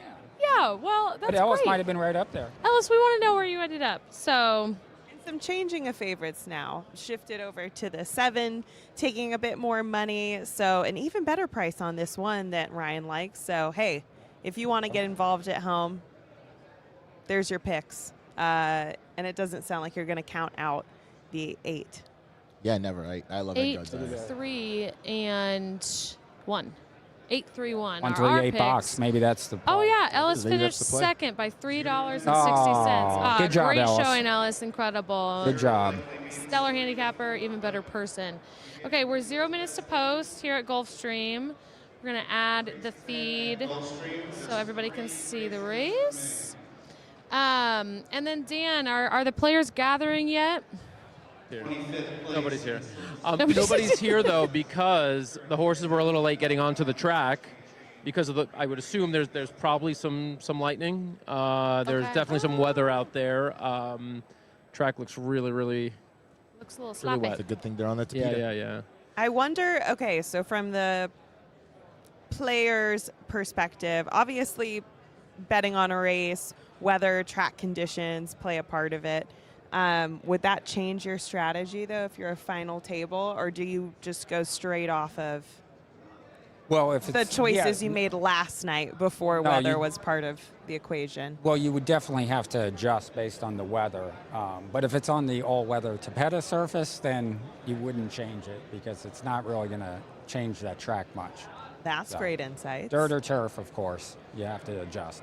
Definitely, and then turf to Tapeta. So I believe this race was originally scheduled for the grass, and they've moved it. And they've moved it now onto the Tapeta. So that's a reason to look for sure. Right. But those Tapeta races typically, the whole purpose of the synthetic surface is that it plays fair, and you know, it's not supposed to really change with any weather conditions. Right. Obviously, I think Florida puts that to the test with their thunderstorms that they have all the time. So, but we've seen the track play consistent today. I think it favors horses maybe from a little bit off the pace, and we've gotten some fair results. But I think the last race was won by a 13-1 horse, so that came from off the pace. So I'm not quite getting that on the Rail Runner here, but 4-1 now, and I'll happily take that. And how far is this race? This race is going 1 mile and 70 yards. Okay. Originally, it was 1 mile and a 16th on the grass, and then they obviously have to change the distance a bit. Like I said, Ryan has been locked in. He knows his shit, okay, over here with his.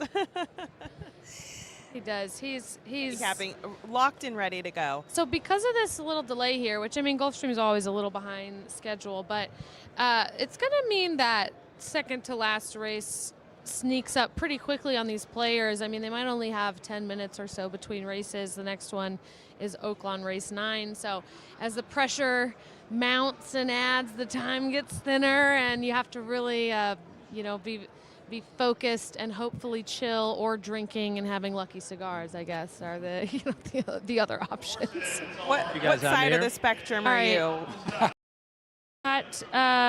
He's got the players, and they're loading in the gate. Yeah, they're coming in. And I want to say thanks to both Ryan and Rich, because we're going to do a set change here while we watch this race. Thank you. So we've got 3 players in right now: Dan, Frank, Terry, and there's the understated Tommy Lenberg. So they're about halfway loaded, or 3/4 of the way loaded, actually. So we'll let you know here in a second who picked what. Getting to the final table. Good luck as they try to take down $825,000 in a first prize, as well as an Eclipse Award for Horseplayer of the Year. A couple races to go in the 2026 NHC, so good luck to everybody. Guys in the center there, you see talking are Frank and Tommy. Frank, yeah, is in third. He's $3 behind Tommy. Tommy's in second, $3 behind Richard, who's right to the left of Tommy. That's wild. $6 separating the top 3 right now. Ryan, you could just go off there. Battle of Dover, Jose Morelos from the outside.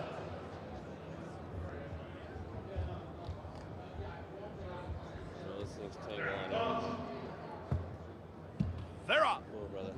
Good start for Walter Milad, headed off for the early advantage. Good start for Walter Milad. Let's see the numbers here in a moment. All right, the top 3 players each picked a different horse. Richard Sugimoto picked the 4. Tommy Lenberg picked the 1. Back from there, Rashid. He's a length in front of Space Launch, who's third last. Second last is Jim's Hope, the early $20 behind, also picked the 4, so he can't gain on the leader, Richard Sugimoto, but he could potentially make a move on the guys in second and third. So we'll see what happens. 4-1-7, the big numbers in play. Up to the outside, he's now 6th. Space Launch is racing 7th. And by the way, no one picked this 3. No one has the 3 at all. He's 4 wide on a backstretch brush. 24-1 for the opening quarter, less than 5 furlongs to run. Walter Milad in front. He leads by almost a length. Jayhawk is second. Angled to the clear. Orange colors of Battle of Dover. He's going to force some mid-race action. Moving up toward the inside, it's Karen Tan. And on the far outside, it's Border War ahead of Rashid. Then back to the outside, Space Launch ahead of Corte Fuego. And Jim's Hope is last. They put on some speed past the 3/8. Walter Milad still has the lead. In between horses, Jayhawk, 3 wide, Battle of Dover. Border War is 4 wide. Karen Tan, 5th in the rail. The horse in between horses right now, the 7. Frank Polk, who's in third, has him. No one has 3, 9, and 8, at least in the top 5. On the outside, Battle of Dover at the rail, Karen Tan, then Border War. Big opportunity here for Frank Polk with the 7. Remains. Jorge Ruiz trying to get 1 more furlong from Jayhawk. He's in front. Battling for minor placings. Walter Milad down the center. Battle of Dover in between horses. Dan Piazza has the 8, who's closing on the outside. In front, and he's a winner. Jayhawk in front. Second, Battle of Dover. Close then for third. Walter Milad. Nothing for Dan Piazza there. Frank Polk. Frank Polk is going to come. Is going to probably take the lead. Frank, nice pick there. You had the 7. You had the winner at 5-2. With that, very good chance you jump into the lead with 2 races left. 20 cents. I'll be about 30 cents in the lead, maybe something like that. So but I'll take it. So you're saying you feel no less stressed? Yeah, no, fantastic. I hate to bet favorites, and I just thought this is the only horse I could bet on, though. So. Did I read right? This is your 14th time qualifying for the NHC? I think so. It's kind of embarrassing. I've done so poorly for so many years. So. This is your first time here at this final table? In the final table, yeah. I've cashed twice, modestly. Okay. Have you done anything different this year? I've won. I mean, it's just, it's a kind of a crapshoot. So I got hot. I had a poor day Friday, and I had a great day yesterday. And, I had a good feel for the races yesterday, which is pretty rare for anybody to say. But, yeah, feel lucky. Yeah. Well, did I see you from Oklahoma City as well? That's right. Okay. Are you here alone? Or are you here with friends, family? I've met some, got together with some friends out here. My wife is taking care of our dog and 2 cats, so she would rather do that than come to Vegas and sit in a room, so yeah. Have you checked in with her and said, hey, this is what's going on, and how's she reacting? She's been great because she's been supportive of my crazy habit here, and so she's thrilled, I think, and so she's passed the information on to other friends out there, and so it's going to be fun when I get back, no matter what. And either way, you're set up for a nice cash. If you end up winning the top prize, have you let your mind think about what you would do with that, what that would mean for you? Well, about half of it go to taxes. It's like, I'd pass some money out to family members and go to Hawaii or something, and probably donate some money to the Thoroughbred Aftercare, and then it'd be gone. Well, at least you've got it all accounted for. I'd come back next year and try again, yeah. Well, Frank Polk, 14-time qualifier, first time at the final table. You're about to be in first place with 2 races left. Fantastic. Thank you very much. Take care. Good luck the rest of the way. All right.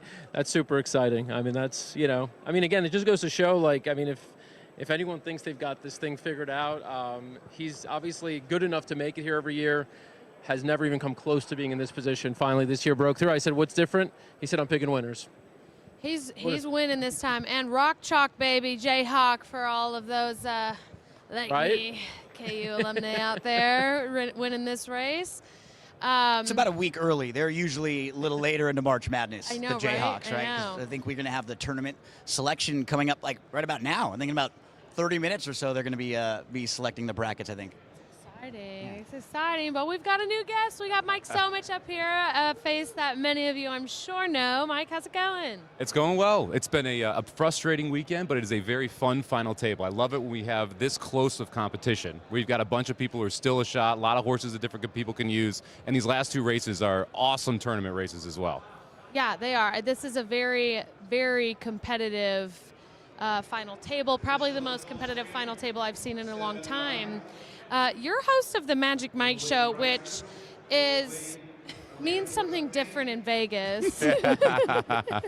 Yeah, not the Magic Mike you may think of. Yeah, we host a podcast for racing dudes every Thursday, going over pick 5s, talking about ticket construction, who we like, who we don't, why we're landing on specific horses, and it's been fun to develop that over the last 5 or 6 years, and then run into so many people here who said, oh, I started listening to you, and you were playing tournaments, and loved trying to get into it, and now they made it here. So it's been awesome being able to do that for the last 5 or 6 years. I mean, you have great viewership. We heard from a guest earlier, a recommendation for people getting involved to find a podcast they like. But have you ever thought about adding some strip into the mix to boost viewers, Well, if you look at the art for the show, we're putting it all out there. I love it. We're putting it all out there. So we talked about having a Magic Mike Show after dark. Yeah. But unfortunately, we lost Texas, so we couldn't play those night races, so we had to get rid of it. Texas. Messing it up for everybody. Okay, so were you competing this weekend as well? I was, yes. Well, I mean, not really, but I was here playing horses, so I guess yes. How many times have you been in the NHC? This is my 6th year that I've been here, so it's a blast. I mean, I absolutely love coming here. I remember coming here the first year just being nervous, trying to make sure that I'm prepared, ready to go, and now coming back the 6th year, it's so much easier to kind of just jump back into the competition, and I have a set of guys that we sit with at the same table, and it's just the camaraderie of it is what makes the weekend awesome. What's the craziest thing you've ever seen on an NHC weekend? Either in here or maybe at the craps table after. I mean, look, I remember the year Mike Gillum won. I knew he was going to win going to the final table because he rolled for about 45 minutes on the craps the night before. And Really? so we're all, it's literally, 12 people at the craps table, 10 of the 12 all NHC people. And we all know each other from horse tourneys, horse players. You see the names on there, and certain people forget to not hit the cap button the whole way through. And so it's Mike Gillum, all caps Mike Gillum. And so we were yelling all caps every time he's throwing the dice, and he had a huge run, and then you see him at the final table that next day. Mike, you one-upped me and Dan, because me and Dan were trying to pick our winners earlier. We didn't handicap the handicappers. Oh, you got it. We got to handicap. You were handicapping the handicappers last year. You were looking at the field, seeing what they were doing the night before, or when Mike won, right? And you said, okay, based on his luck, maybe someone's out a little too much, having a few too many drinks. You go the other way on them the next day, right? Well, I don't know. My best day came when I was drunk the entire time. There you go. So you never know. You never know. Less worried and anxious about what was happening. Probably, right? I zeroed out the first day, and I won day 2, and I literally started drinking Bloody Marys at 9 a.m. There you go. And it worked out well. So you can't complain about that. But you've got a sun run. You've got to be lucky and right a lot of times here if you want to do well. And sometimes it's just your weekend. And you can tell outside of the horse racing aspect when you're just having a really good weekend. And it helps. Just sometimes get hot, stay hot. You're on that lucky streak. I did hear the leaderboard. You heard a little roar in the back of the room. Leaderboard has updated, Greg. If you want to refresh that screen, and we'll put it on the screen for you. We have a new leader. Ooh. Let's see. Movement on the leaderboard now. Yes, so I think this is updated. Frank Polk has 330 flat. He's the only one that had that horse, that last winner, and I don't think anybody even had the runner up in that race, so that was where he got that separation. Yeah, he made a big move, and now he's $5.92 in front of Robert. And Tammy, our girl Tammy's still in third. We love you, Tammy. We're rooting for you so hard. So, very exciting stuff. Again, what do you think about this, Mike, with this leaderboard being so neck and neck? It makes it really interesting, especially when you have races like this coming up at Oaklawn. You look at the board, and your favorite, you basically have co-favorites at 7-2. It puts so many more horses in play when you're this tight on the top, because a lot of times you'll have situations where someone has a gap. And when there's a gap there, if you really want to try and win this thing, which is what you should be doing with the money up top, you're kind of forced to play certain horses that are 8-1, 10-1, 12-1, 15-1. With how tight this currently is, a lot of these players can still be playing the 7-2s, the 9-2s, and that really creates a little bit more variance at a final table, because you're not sure what strategy the people around you are necessarily going to try and use, because there's some people that are going to be playing to move up a spot or two and not as worried about going after the top money, because you're seeing $10, $20, $30, $40,000 jumps here, and that absolutely matters to certain people. So if you can get an extra $40K, I'm okay with taking a 7-2, right? And that's what someone may mentally think, where other people are going to say, look, I need to take the 6 at 10-1. I need to take the 1 at 7-1 and be able to try and make a big move from the middle of the pack all the way up to the top. Keeps the options open for everybody. It really does. Right? It makes it much more open. Because as you pointed out, for so many people in this contest, after a bad day 1 or an early bad part of day 2, you've cut out a bunch of your options now. You can't even take some of those shorter prices at all. So when it's close like this, it feels like it's the most fair, right, to see in the final table of who can really pick the horses they want, play their strongest opinion, and not be scared of not having the big enough price to make it matter, Yeah, when you have, again, we've got, Dan's in 6th, he's $40 back. He's at that break point where you got to start thinking, okay, I've got 2 races left. I can't take one of the 3 or 4-1 shots. Exactly. Everyone above him sitting there saying, hey, 2 4-1 shots gets me in front. And so depending on what your opinion is in that last race at Santa Anita, that really allows you to kind of map out your path. Whenever you're a final table like this, it's like playing a golf hole. You should work from the last race forward. Understand what your options are in the last race. Do I like a horse that's 20-1? Do I want to be playing a 3-1 shot? The year that I was at the final table, I loved the favorite in the last race, which meant I was absolutely shooting to be in first heading into that last race, and that adjusted who I was playing in the prior races because I expected the chalk to win. And you're saying, okay, I have 6 races to make my move, not the full 7. And that's what all these people should be looking at. I feel like a lot of people do not think that way. I don't even know if I've thought that way of working, from the end up, because it's true. And there's been a number of times in this tournament where that last race isn't that juicy. Nope. There's not that much going on, and it can be, you're right, you kind of just don't consider it as one to make a big move. But before, we're 1 minute to Oaklawn 9, so I want to know both Gino and Mike's picks for this race. Go ahead, Mike. Who did you have here? This was one where if I am close up top, I'm taking the 2. I think Landlord is the horse to kind of beat here. I like the last 2 against the State Bred Company. We're dropping down to the lowest level we've faced in a while. So I will take the 2 at 5-1 if I'm close. If I needed a shot, I'd be going with the 6. Any opinion here for you, Rachel? Oh, no. I'm just wondering how much the wind resistance is going to play into this race. It is. It was damaging winds on It the is. forecast this morning. Yikes. About the 10 was interesting. UVC is like round 7-2 right now. Might be able to sit a nice trip, third start off the bench from the outside, getting some class relief here. All right, well, they're in the gate. We're about to see. And then I don't know where Dan and Alex are, but if they can. Oh, there they are. They got a camera here. on. Yep. You're here. You're ready. Yeah, we're here. We're standing by. So they're just about, what, they've got a couple of horses left to enter. Cloudy coming up. 2-bag, table money. Here we go. All right, good luck. Will money go again? And to the outside, UVC. UVC rounds out the group. We're ready to go in the finale. And we're off in the nightcap. Hop in the air at the start for All right, High I'll give you the Cowboy. update here Table money in on just the a far outside. second. Away Alert Lee strides in front with All Landlord. right, Frank the Polk, your new leader, has the 4, who actually broke pretty far behind. Richard Sugimoto has the 6. Tommy Lindbergh has the 3. Dylan Donnelly has the 4. Tammy has the 4. So Tammy and Frank Polk both have the same horse. She won't gain on the leader in this race. Richard Sugimoto has 6-3 and 9. Richard Sugimoto, Tommy Lindbergh, and Dylan Donnelly 6-3 and 9 in that order. Has lost a couple spots. Couple of big prices up front too. UVC This could is shake next. things up. Choctaw Zepp trying to come from second to last. He's 4 wide, passing some horses now. This would be rounding something the if the turn. 6-1 and Chupapi Sugimoto Munyayo, who's reclaimed following his the move lead of a this couple way. Runners here. Chupapi Munyayo has horse getting outside as they come off the turn. Landlord There's the horse is Mike re-rallied mentioned, to the take a head 2. lead here. Choctaw Dan Zepp on the far Piazza has outside, the 2. UVC between them. Then comes Chupapi Getting past on Munyayo the diving outside towards by the 3 inside. and the 1 furlong 4. to go here. Outside Choctaw Zepp. Opportunity here for Frank Polk to extend the lead. Oh, the 10. It's the 10 at the center. Up the rail, the 3. Tommy Lindbergh. Tommy Lindbergh does it again. Tommy's in flow state. Does anybody know what the odds of that 3 were? I didn't see it. 7-2. Tommy's going to take the lead. Dan, let's get a soundbite from Tommy. If you, I see him running Tommy. away, but Tommy, don't run. Don't run. Stay right there. He's going a little hard right now. Tommy. I mean, what's going on? Tell me. Talk to me. Oh, we already covered this.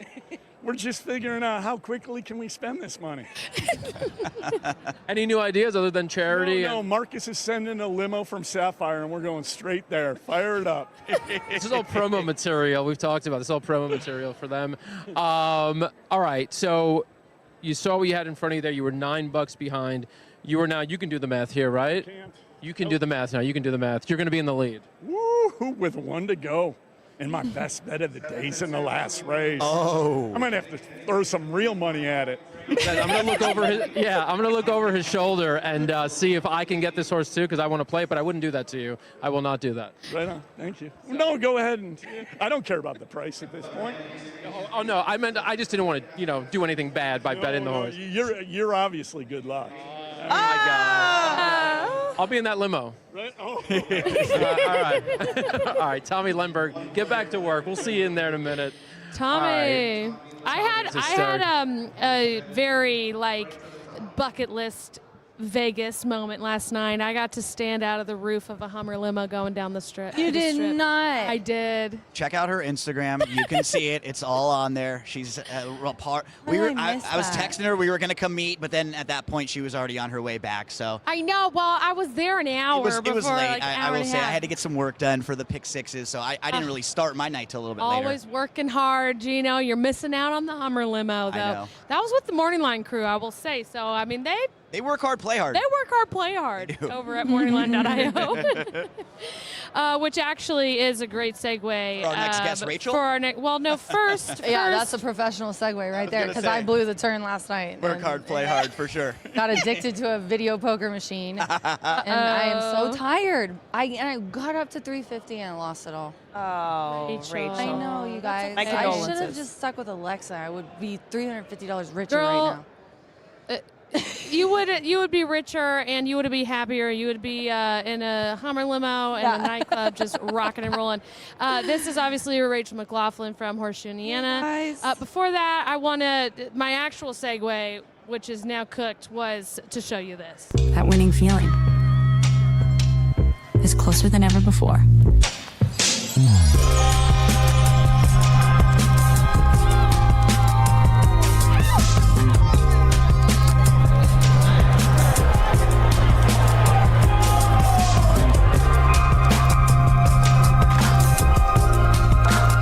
Racehorse owner. It's like a stock market for racehorses. Morningline.io. Buy, sell, trade. Own the game. There you have it. And I heard while we were on that commercial break, the room roared because the leaderboard did update. We see the new leader is Tommy Lemberg, $334.94. So he's $4.94 in front of Frank Polk. I'm going to put that on. I don't know if it's refreshed. It is refreshed. Okay, here we go. So you all can see where we are at. And then, Rachel, you want to talk about this final race at all? Yeah, Santa Anita race 5. I see why you apologized to me yesterday because you gave me the 2 toughest races today to come on and talk about. She's like putting me on these really big burners. But you know what? I at first glance liked the 1, and I'm not going to try to overthink it today at all, which I think is kind of the story of a lot of the guys is once it gets like this, like I was just on Big talking about, like, you know, anybody can win right now because it's of the way it is with this race going the way it is. But I'm going to go with the 1. I like it. You know, I think it put up really nice speed figure 2 back in a pretty similar race. But, of course, what are they doing at Santa Anita? There's all this weather, and I haven't really – everything's good at Santa Anita, right? Yep. No scratches except the 9. By the way, mid-race at Oaklawn, saw what it looked like a tumbleweed go across the track. Yes, a green tumbleweed. It did. Tree branch or tumbleweed. We're not joking. There's some real life. I thought I was the only Wizard one of that Oz. noticed that. It was like a pine tree branch, Yes. right? Okay. Just blowing across. You thought you were maybe still I would seeing see- tumbleweeds from the yes. slot machines last night. Yes, You're like, ding, ding, I ding, ding, ding, literally, ding, ding, yeah. ding. It was like, man, is my brain working correctly yet? It's halfway through the day. So if we want to look at the leaderboard now that's updated, we can kind of see based on the odds how who much people can play, because right now, looking at the board, I think once you get beyond the top 5, I mean, really, it's like the top 3 that feel like they're in striking range right now, right? They are. The top 3, Everybody 100%, else it could go any really way. would need a massive price, and there's only the 2 is the only horse in this race that's double-digit odds.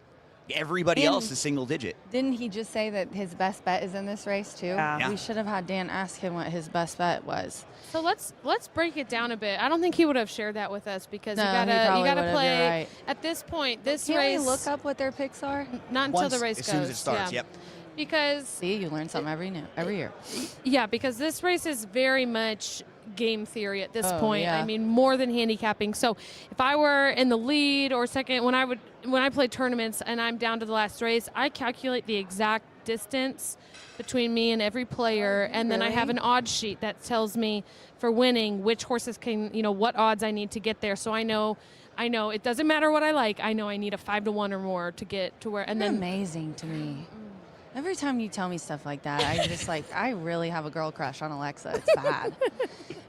But yeah, keep talking dirty to me. And then what do? You have all the odds, and then you know that, okay, so I'm not even going to waste my time making this bet unless it's at that odds. Because they won't get you there. Makes perfect sense. Exactly. So, Okay. for example, now Tommy's in a different position. He's in first place. So he doesn't usually, if he had like a $15 gap to second, then you would know I do not need to play anything under 9-2 because no one can catch me with it. So then I play the next horse I like the best. At the bigger price. At the odds, above block, that right? to try to block people. So, but Tommy's got a $4.94 cushion. Any horse could get him from second place or whatever Frank plays. So, Tommy has, he's probably just going to play the horse he likes, I would imagine. I mean, more people will be playing long shots to try to catch him. This is where you're forced to do that, though. Yeah. This is where if you're trying, most people at this stage, I imagine, are trying to win because it's within reach. Right. And so you're probably, if you're Tammy in 5th place at $302 and you need $32, that's a 10-to-1 shot, maybe a 9-to-1 shot if it overpays. So she, could play the 2 or the 5 in this race. And so if I'm Tommy, maybe I play one of those 2 to be a little more defensive against people coming after me. But I'll tell you what I would do. I'd play the 8. Okay, or tell one me of why. those. Well, you said that it has to be a certain amount of odds. I can't say that I like really the 5 or the 2, but Cali Cat is coming off of a win, and like you said, if that overpays, that could get you up. If you're one of the people a little bit lower, obviously the second place finisher or the second place person on the board right now doesn't need to do that, right? They could play the favorite and beat him if Tommy didn't play the favorite. Really, like the top 3. Yeah, probably can do what they want here, right? Mhm. Is it like? Yeah, I would say so. I've lost my. They moved the leaderboard away from the main screen, but I'm trying to see. Third place is Tommy is 234, and third place is 324. Oh, but I can't see the cents. Okay, 324. So $10. Oh, Yeah. So Richard is probably I wouldn't play open the to 2. like not. Richard could do Anything but the the like 1. 1 or the 7. He could do the 7, but because the 7 will pay $11-12, which is enough to get him there if Tommy doesn't. Isn't that if that's not Tommy's horse, right? If he's if he doesn't that's get not the blocked. horse he likes. Which you can't play. You can't play what you think people are going to be blocking you with. No, you especially just don't in know. this last race. Yeah, you just. So Oh, if this the were vibes, I'm feeling it. I'm anxious. So I know, I was about to say, this is nerve-wracking. It's like this every year. Sorry, Gino. Go ahead. No. If you're Richard, Alexa, or Rachel, so now you need to get that $10 that we're saying. You can't pick the 1. Maybe you can go the 7. You could maybe pick the 1. You could like do the the 7. 1. Okay, so a 2-to-1 odds horse pays $10 flat, and sometimes $9.80 if you get like an underpay. So that'd be really close. I would think that it I all would depends be on who places it. uncomfortable. Me too. Yeah, I would be uncomfortable needing $10 and playing the 1. I think if you're playing to win, You got to pick a little bit bigger than that. maybe the 3, the 4, the 8, like you're saying, coming I think off a win. Any of them are in the range that make a lot of sense. Like of those horses, the 3, Baldoro ran second last time out, and Captain Chuchis, who beat him, your friend Captain Coochies, who came back to win yesterday. who came back to win yesterday. The Cooch, who's Wait, who? that's beat- Baldoro, who the finished 3? right behind Captain Coochies, and I we mean- saw him come back to win yesterday. So that form Please, is pretty good. in the comments, we want to hear you. We know you're watching. We want to hear who you would play, what strategy you'd take. So drop it in, and we'll put it on the screen. And I see that we've got 10-4-2 from Top Prakuzi. Okay. 10-4-2 in here. Oh, wait, that must have been last race because there's no 10. That so was that the- was the must horse have who been ran second the picks at for Oakland. last race. And you know what's kind of settling in right now is it doesn't look like Dan Piazza really has a shot based on the prices. And Where's so he at? He's at 6th. He's like $290. it would be pretty tough. I mean, he would $44. really need like the 2 and I just don't think it would mathematically work out for him, which means we're gonna not have a back-to-back winner or a 2-time winner of this thing again, right? We're not. And that's never happened. That's insane. Right? And it's just been an incredible run for Dan over the last few days, being in the top 10 at the end of the couple days. But it shows you how difficult this is. He was right there again in striking range today, but 1 or 2 races, and you don't have the opportunity to stay at the top of the leaderboard. Great handicapping from Dan, but it looks like he's not going to get the job done and win this thing. And so we'll be looking again for a first time ever back-to-back winner. Rachel, I'm talking dirty to you. You see this sheet right here? Ooh, yeah, this sheet of numbers. Okay, so this It's not even a is joke. Like, our mutual manager laughs at me because he brings in those pages, and I'm like, oh, let's go over those numbers. I'm such a dork for it. So, okay, So, explain this. This is my odds sheet with win, place, payoffs that I've created for myself to always have handy. So when I'm ultra stressed, stakes are high, I don't have to think, I can look at the sheet. And a 13-1 is the longest horse in this race right now, the 2. A 13-1 would pay $40-ish. It varies, but it'd pay $40. So you look at, is anybody within $40 of, the leader? You're right. Gino, That would probably be too much for Dan. It'd be too much. He's 44 away, so he probably doesn't have a horse in this race to play. So, like, Dylan probably has a shot if the 2 wins, and they chose that, right? Tammy and Dylan probably could pull it off. That horse, and that's probably maybe the 5's the other horse they could potentially play to get there, but really the 2's most likely the horse that they'll play. If I'm thinking game theory, I think they'll play the 2. You know what's funny? The 2 is actually my top pick in this race. No, too. it's not. Real? Okay, what do you like about it? Oh my gosh, please do tell. I actually played this horse a couple times back. This horse has actually run pretty well going long in similar spots. Last time was going 6.5 furlongs, and you can see was way, way out of it. And look how fast they went in that last race. 21-4, 43-3. Going 6.5. So this horse just got outrun completely in that race. Now he's going to stretch back out to a mile where his races, he was way more forward. Just 2 starts back, I mean, looking at speed figures, that 88 buyer would actually stack up pretty well. He was not far behind Valadoro in that race, and I actually remember that race because he kind of moved early, and it was his first start in a few months, and it was going 1 mile and 1/8. So I think at a mile, we could see this horse show a lot of improvement. Yeah, 6th place, 2 lengths off for 6th. That's insane. It was really late in the race, too, when he faded and he got tired in that final 8th. So I do think the mile will really help him. You can tell from going from the lead to that he just kind of got tuckered out. That was 1 mile and 1/8. That was a long race for him. Are there any theories as to who we think this bomb is that the leader, Tommy, said was his best pick of the day was in this race? It doesn't sound like he was going to change his strategy or who he was going to bet on. He said that these were, if you guys missed it earlier, he said that last night when he did all of his handicapping, he focused in on the final table. Going backwards, right? Yeah, so he worked backwards before he was even in the final table. Call it manifesting, call it what you will. Manifest but destiny, he baby. put together all of these selections and then kind of worked his way backwards through the tournament. So he's had this bomb pick since last night. He said he's not changing it.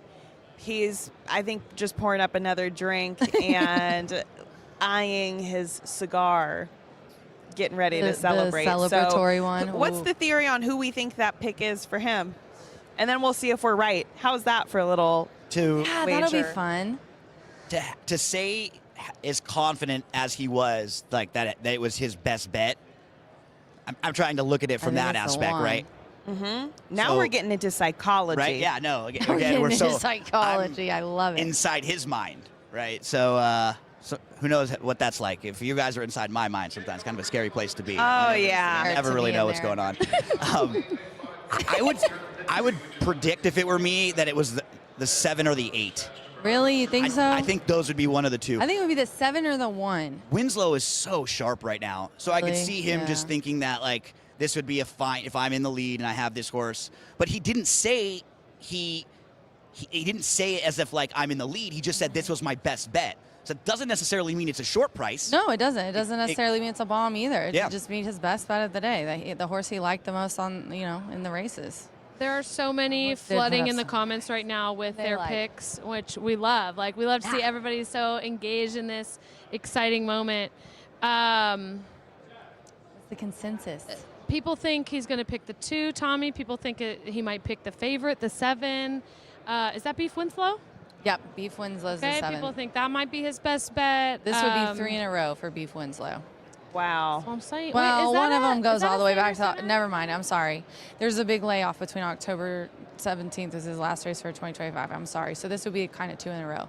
Anyone on my birthday. Okay, I like Beef Winslow. Change my mind. All All right, we got de Venezuela, el 8. Gracias, muchas gracias. Este es para Muchas ti, Rachel. gracias. Muchas gracias, papi. Si está mirando de otro país, queremos saber, avísenos en los comentarios y tendremos en la próxima mes tendremos otro canal en nuestro en EBR en WhatsApp. No tenemos ahorita, pero en próximo mes va a comenzarlo para una comunidad en español. Yeah. ¿Qué pasa? Okay, so we've got What she some said. people are saying the 4. The We've got 3 more looks 4s. interesting We've a little got bit. Did anybody say they look the 3? Valdoro, that horse has been close in his last couple. This is a nice race. This is such a hard race to land on. They do this on purpose, obviously. That's a tough one. It is. Okay, I want to see, okay, we're 5 minutes out. The tension is mounting. Try to put yourself in that spot, right now, if you're like. I would be shaking, actually shaking. Because when you're alive Can't in like handle a pressure. big pick 4 or pick 5, we always are looking at the will pays, even though we shouldn't, right? And you always are thinking about like how much it could be. And we've asked every person that we talked to this week about what they would do with the money if they won it. Oh, I love So they're asking already people like that. thinking about things that they may be doing with it. We're human. It's so hard not to. know. You can't. Oh, Everyone it's that will tell lottery you vibe, right? to say Like, oh, you can be yeah. cool or stay cool or don't try not to get too. But we're human. We're not robots, and we're going to get high and low like this. And oh man, this is what you all as horse players strive for. We all strive for like an opportunity like this. Someone like Tommy right now needs to be right one time for $800,000 for a life-changing score for himself and his family. I cannot even imagine. I cannot even imagine. Like he could have I know it's not this simple, but like he could have a 2-to-1 shot to win $800,000. And this is it, right? This is it. This is it. This is it. So like yesterday and stuff, there were like 8 more not man. Aces. Yeah, you had a bunch of like wiggle room. Like it's so much more fun on this day because like this is it. He's probably thinking to himself, "Wow, I'm 4 minutes away from possibly having $825,000." And you just think this is your day. Like that's what's great about playing the races is that we all have days like this where you don't win 800,000, but where maybe all your picks hit. And you get a signer. And, I love right, those days. And you are just 100% in the money. Incredible opinion. And now he has an opportunity for his day to be like one of the bigger days you can have in horse racing. And so cool. Maybe it's not him. Maybe it's someone who's sitting in second or third, or maybe even a little farther back, and they get one of these big prices. But congratulations to everybody here, and that you've made it this far. Remember, if you just qualified to get here, that's awesome. If you made it to the Sunday in the top 10%, that's awesome. Frankie's saying hello to everybody. Miramati there. I love that you said that because they're so hard on themselves too. I know. Dan It's a great thing to be here. The players are lining up, so we want to get Dan on the screen as well. Dan, Hey, what's up, Alexa? you got the It's players funny- lining up here? No, it's funny. There's only one player so far. It's Terry Frank, who's in 9th. Terry, you're the first one here. How punctual of you. The usual way. It's Frank time, 10 minutes early to everything. Well, it's been a great ride. You've got a bit of a gap to close here in this last race. Thoughts overall? Go big, go home. Let's we're go, going let's big. go. All right? We can make a couple of guesses here. That was for Holly Yeah, and we're going to Michelle. go big here. I got to move up. Thank you. All right. Good luck. All right, so Terry's still holding out hope. He's he's about $50 behind. It's going to be really, really tough, which the way the board looks right now. You got 8-1, 10-1, 11-1, 9-1. Those are the longest shots on the board right now. So unless there's a really big move that kind of forces some money onto some other horses and away from others, it's hard to see Terry making that move. But near the top, it's super tight. I mean, first and second separated by less than 5. Second and third separated by 6. Third and fourth separated by another 20. And then Tammy in 5th is probably, that's we're sort of pushing it. I mean, in terms of the far end, in terms of what we would expect, if a long shot comes in, somebody who has a real shot at winning this, Tammy is currently $32 behind. So maybe. If she hits and no one else has that horse, and maybe, potentially. So they're in now Frank Polk here, who took the lead 2 races ago. He's now looking at that guy who sits at the top of the leaderboard. I mean, you could get out of the way now if you want to. No, don't. So, how do you feel at this moment? Fantastic. Still feeling confident? I'm not confident at all. Are you crazy? Horse race. That's so great. How about him? His confidence is not, rubbing off on you? Oh, well, he kind of does, really. I'm worried about the cigar, though. But, that's... I mean, I have a feeling he's probably at least thought about lighting it. If he does, if the sprinklers are going to go off. Yeah, it's like, yeah, exactly. Have you advised him against it? No, I have not. He didn't ask my counsel yet, so I kind of advised him on what horse to pick instead. So I was just glad to see he had a beer. So that was just... Final thoughts. I hope we all have the same horse and we all win. Very Miss America of him. It was so Miss America. World peace. All right, so the horses are going in now. Last race of NHC 2026. Just about, let's see, 1, 2, 3, 4. I think we're missing about half the field still. Dan Piazza's coming in. Here's Baldoro. There's Richard Sugimoto just came in. All right, they're about all in now. Waiting on Dylan Donnelly. Dylan Donnelly looks like he's going to I want to let everybody see. not come all the way in. He's going to kind of stay to the outside and let everyone else join. So here we go. They're about all loaded, and I'll let you know the picks once they're up on the board. Here's Cali Cat in the colors of Verona. Here we go, everybody. Not in first is hoping they don't get blocked. Rocket just Tommy mentioned he hopes everyone has the same horses in. They're off. Hot Rocket just stood still as the gate opened. Baldoro. All right, Tommy has the 8. The people behind him do not have the same horse. Frank Polk has the 6. Richard Sugimoto has the 3. Dylan Donnelly has the 4. Tommy's calling for the wire. Tommy's horse is in the lead. Cali Cat. The 3 in third, Richard Sugimoto has that horse, and that would give him the NHC. So first and second, wow, a little pressure on the leader now, so he'll have to take back. No one has the 1.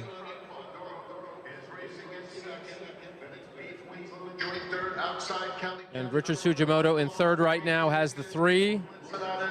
The leader, Tommy Lenberg, has the 8.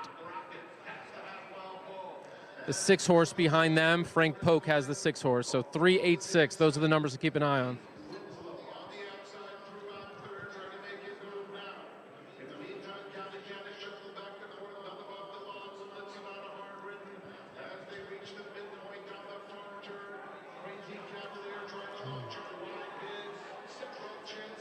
All right, 3 between horse. If the 3 can do this, Richard Sugimoto will likely win.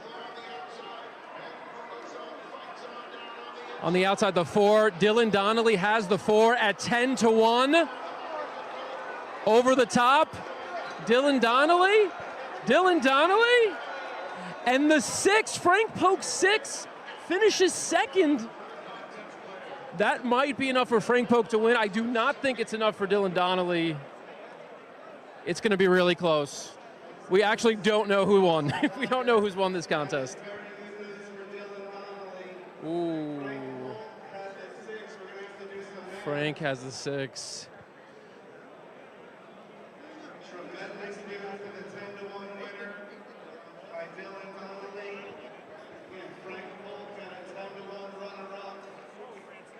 So we've got a 10-1 in second place and a 10-1 in first place. Here's the situation. You were $25 ahead of Dylan Donnelly. He had the winner at 10-1.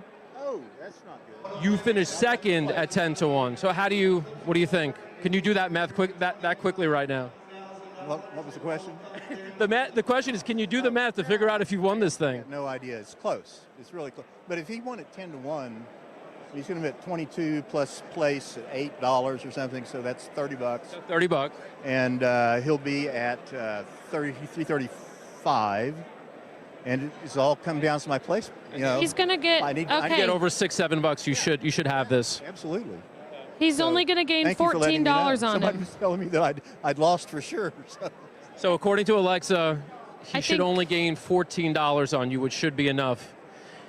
If that's the case, as you're thinking about this, What's going on inside of you right now? Well, it's I hate to claim something is unbelievable and incredibly fantastic because I don't know if it's happened yet, but I'll say that. It's unbelievable. No matter what happens, really. It's unbelievable, incredibly fantastic. So, What people are you thinking about right now? you know, family. My parents are gone, but I've thought about them the last day or two. So it's been my dad was a great gambler. He was loved the horses, loved to play craps. And he got you into this? Yeah. He got you into this? Yeah, kind of, actually, yeah. My first going to the races, I was about 10 years old, and we went to La Mesa Park in New Mexico, which is no longer around. And they couldn't find a babysitter, so they took me. I was about 10. I was the only sober person that was there, and so they started relying on me for picks as a 10-year-old. So that got me in. Well, it looks like it might have paid off. All right, it's official now. Here are the totals. You got 37.80. Dylan Donnelly got 12. What does that Other put way us? around. Other way around. Oh, the other way around. He has 37.80. You have 12. Somebody do the math. Where are we? I'm gonna let them call it. I don't know. I can't do this math fast enough. That's 25.80. How far ahead of him was he? 25.80. He was. Looks like he was 24.96. This is it 25.80 is the math? Where's Dylan?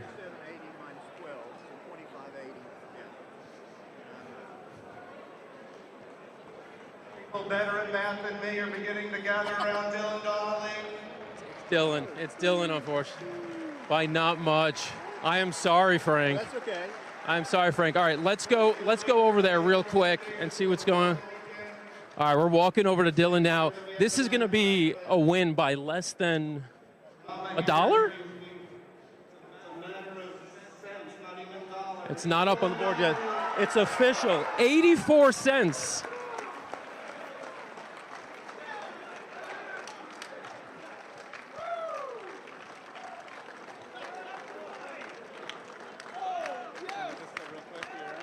Go ahead.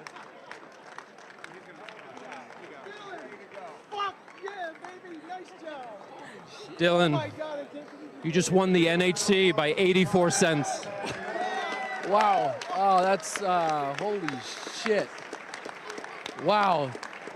I mean, thank you to all the people who freaking bet the 6, and I don't even know what to say. That's insane. Did you think you had it just doing the math in your mind? No. I did. I thought I was fucked. I was like, I just didn't think I got it, and because I didn't know the guy had the 6, and I just wasn't getting too high, and I was like, well, let's see, and I'm not good at math, and 84 cents, fucking A, hell yeah. What does this mean to you? Oh man, it means the world. I mean, look at all these people here with me. It's wow, man, it's really cool. It's really cool. It's a lot of work, and I do some prep work, and it pays off. I want to thank all my people for. Sometimes I don't know exactly what to do, so I say, this is my opinion. How do I get there? And Frank and people fucking help me, and it's you got to have friends, and I'm so happy, so blessed. What is bringing the emotion out in you right now? Just my grandfather, who passed away like 9 years ago. He was my homie, and I just wish I could spoil him. He's the one who got me into this, and it's badass. Let's go to Nobu and have some good food and have some drinks. 84 cents, what the fuck? Dude, that's crazy. Yeah. Wow. Dylan Donnelly, your NHC champion. Congrats.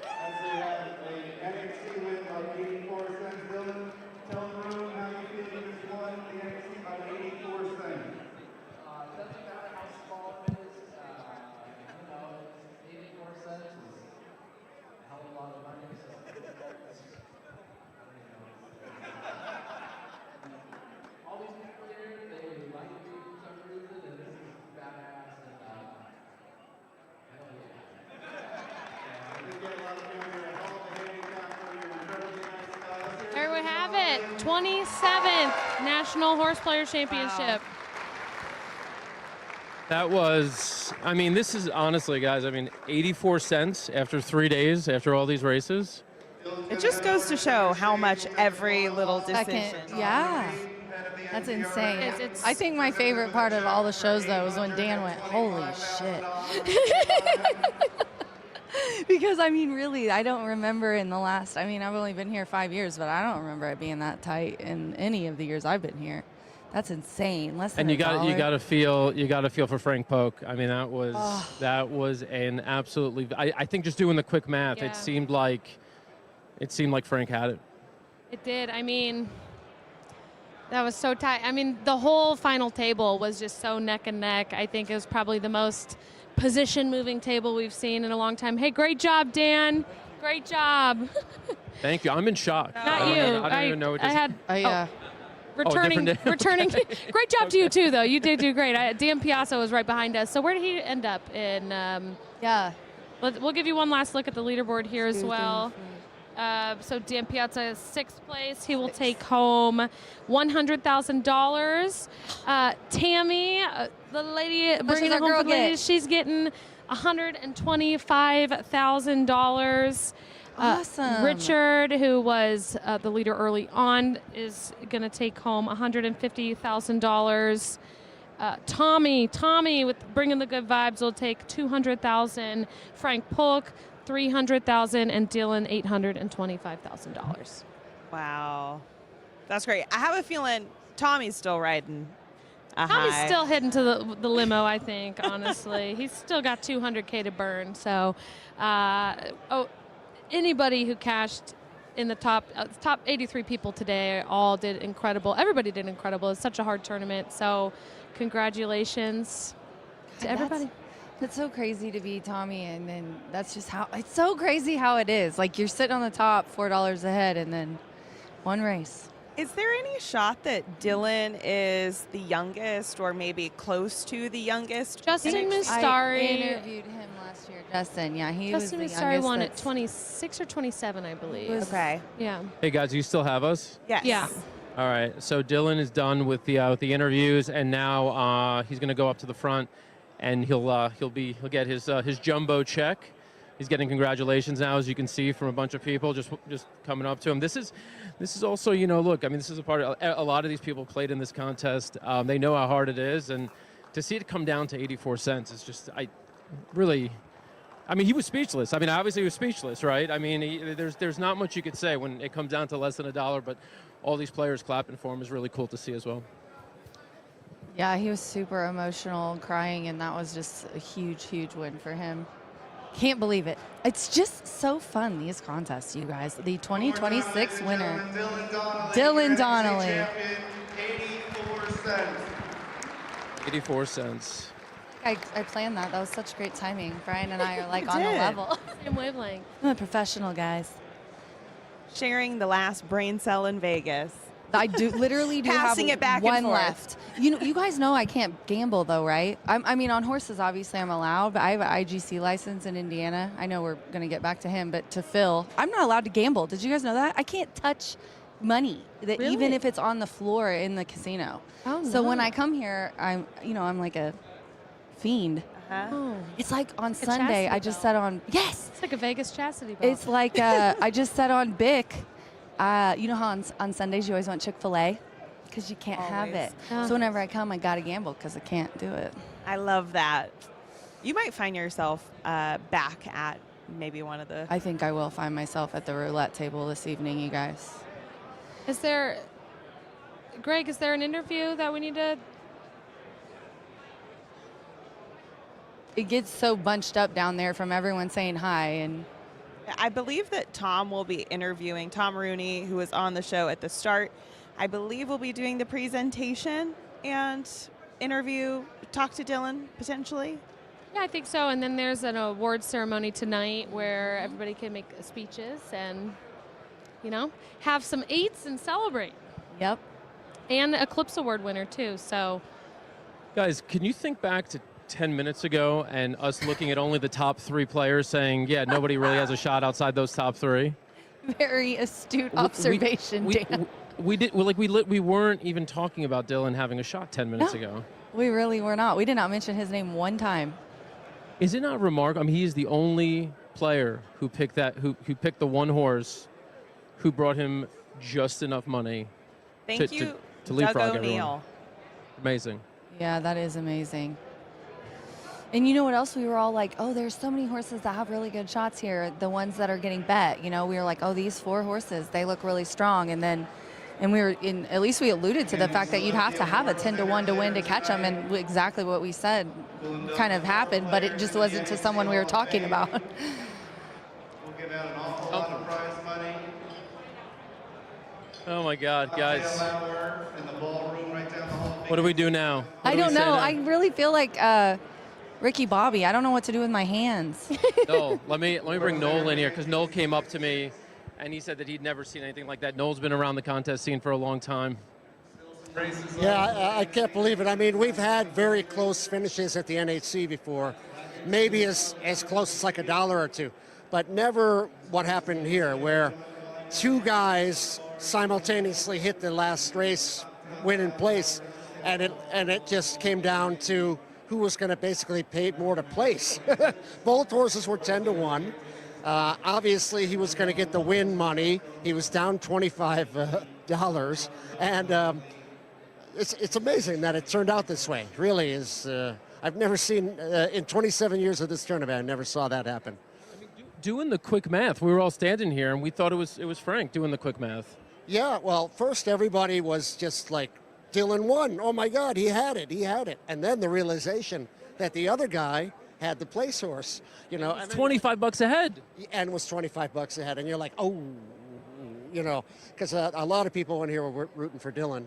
And, it went from, yeah, he won it to like, oh, maybe he didn't win. And then the wait for the payoffs to come. And then even when they put the payoffs up, people still, you're trying to do the math in your head, right? Because it's like, oh my God, it's cents either way. So just a thrilling finish. I mean, I'm going to go ahead and say it. I haven't been to all of these, but I think you could say this is probably the greatest NHC of all time. I think you could say that. The runner-up, Frank Polk, I mean, this guy is a guy that has been around tournaments for like 25, 30 years. And then you have a guy like Dylan, who makes the final table 2 years in a row. He's made a big dent in the tournament game in just the last 5 years or so. I mean, so it could have gone either way, and both of them would have deserved it. I think, and you guys could check me on this at the desk, I think he's 34 years old, and he's made the NHC 7 times already, so obviously he's got a lot of years ahead of him and has a lot more to accomplish, but, if I had to put my money on somebody now becoming the first ever player to win the NHC twice, it'd probably be Dylan Donnelly. You can't bet against that at this point. I mean, I thought it was an amazing accomplishment just to make the final table 2 years in a row, which it is.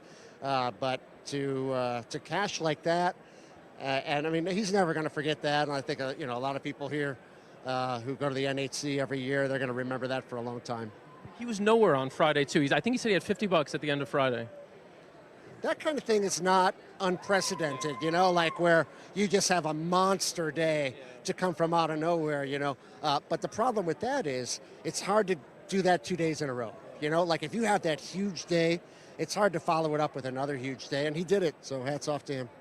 All right, Dylan Donnelly, the NHC 2026 champion. Noel Michaels, thank you for all your work out here, running around, helping us out, and, we'll be back here next year, God willing. Yeah, we'll have all the recaps up at americasbestracing.net, so, we'll always be following the tournament scene for sure. All right, guys, back to you on the set. Thanks, Dan. We're doing a little musical chairs here. We're ending with the ladies. Rachel, and... Rachel, Alexa. Me, so... Queen of the Rachels. Powerful position. No, that was incredible. A very photo finish, thrilling finish in the 27th NHC. We're so thankful for everybody who has made this possible, the NTRA, the Daily Racing Forum, morningline.io, and of course us here at America's Best Racing. And for all of you, we've got first Greg, JD, Alex, behind the scenes, making it all happen. Dan out on Rover, giving us hot takes from in the field, real-time journalism right there.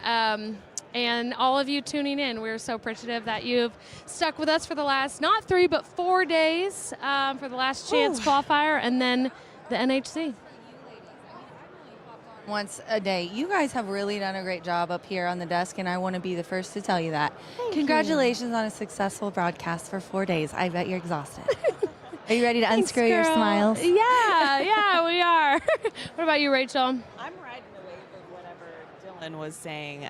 The whole Nobu sounded great for tonight. In the land of some good sushi. Go for some sushi. The Shido peppers. Oh, yeah. I'm just ready to put my feet up, relax, and enjoy this last night in Vegas. I don't know if we're all going to make it home. Sounds like there's some winds throughout the country. I just got a text that the Indianapolis airport is completely closed. Really? So I'm just going to stay here. Does anybody want to party with me in Vegas? Because Rachel's just staying for the week, apparently. Let's do it. Maybe I'll just follow Dylan around and trail after his 825 You're like, million. hey, do you want to go into 1,000. the Prada store? Do you want to stop real quick at Louis Vuitton? Why does it always come back to purses? Anyway, thank you everyone for joining us on America's Best Racing. I'm happy to be a part of this wonderful team. You guys are great. Thank you, Rachel. We're so happy to have you. Thank you. And we will catch you next time with America's Best Racing. It's America's original sport, and no one covers it better than americasbestracing.net. From the sport to the lifestyle, the best races, horses, and destination venues, cocktails, gambling, fashion, and more. americasbestracing.net is a sport for you.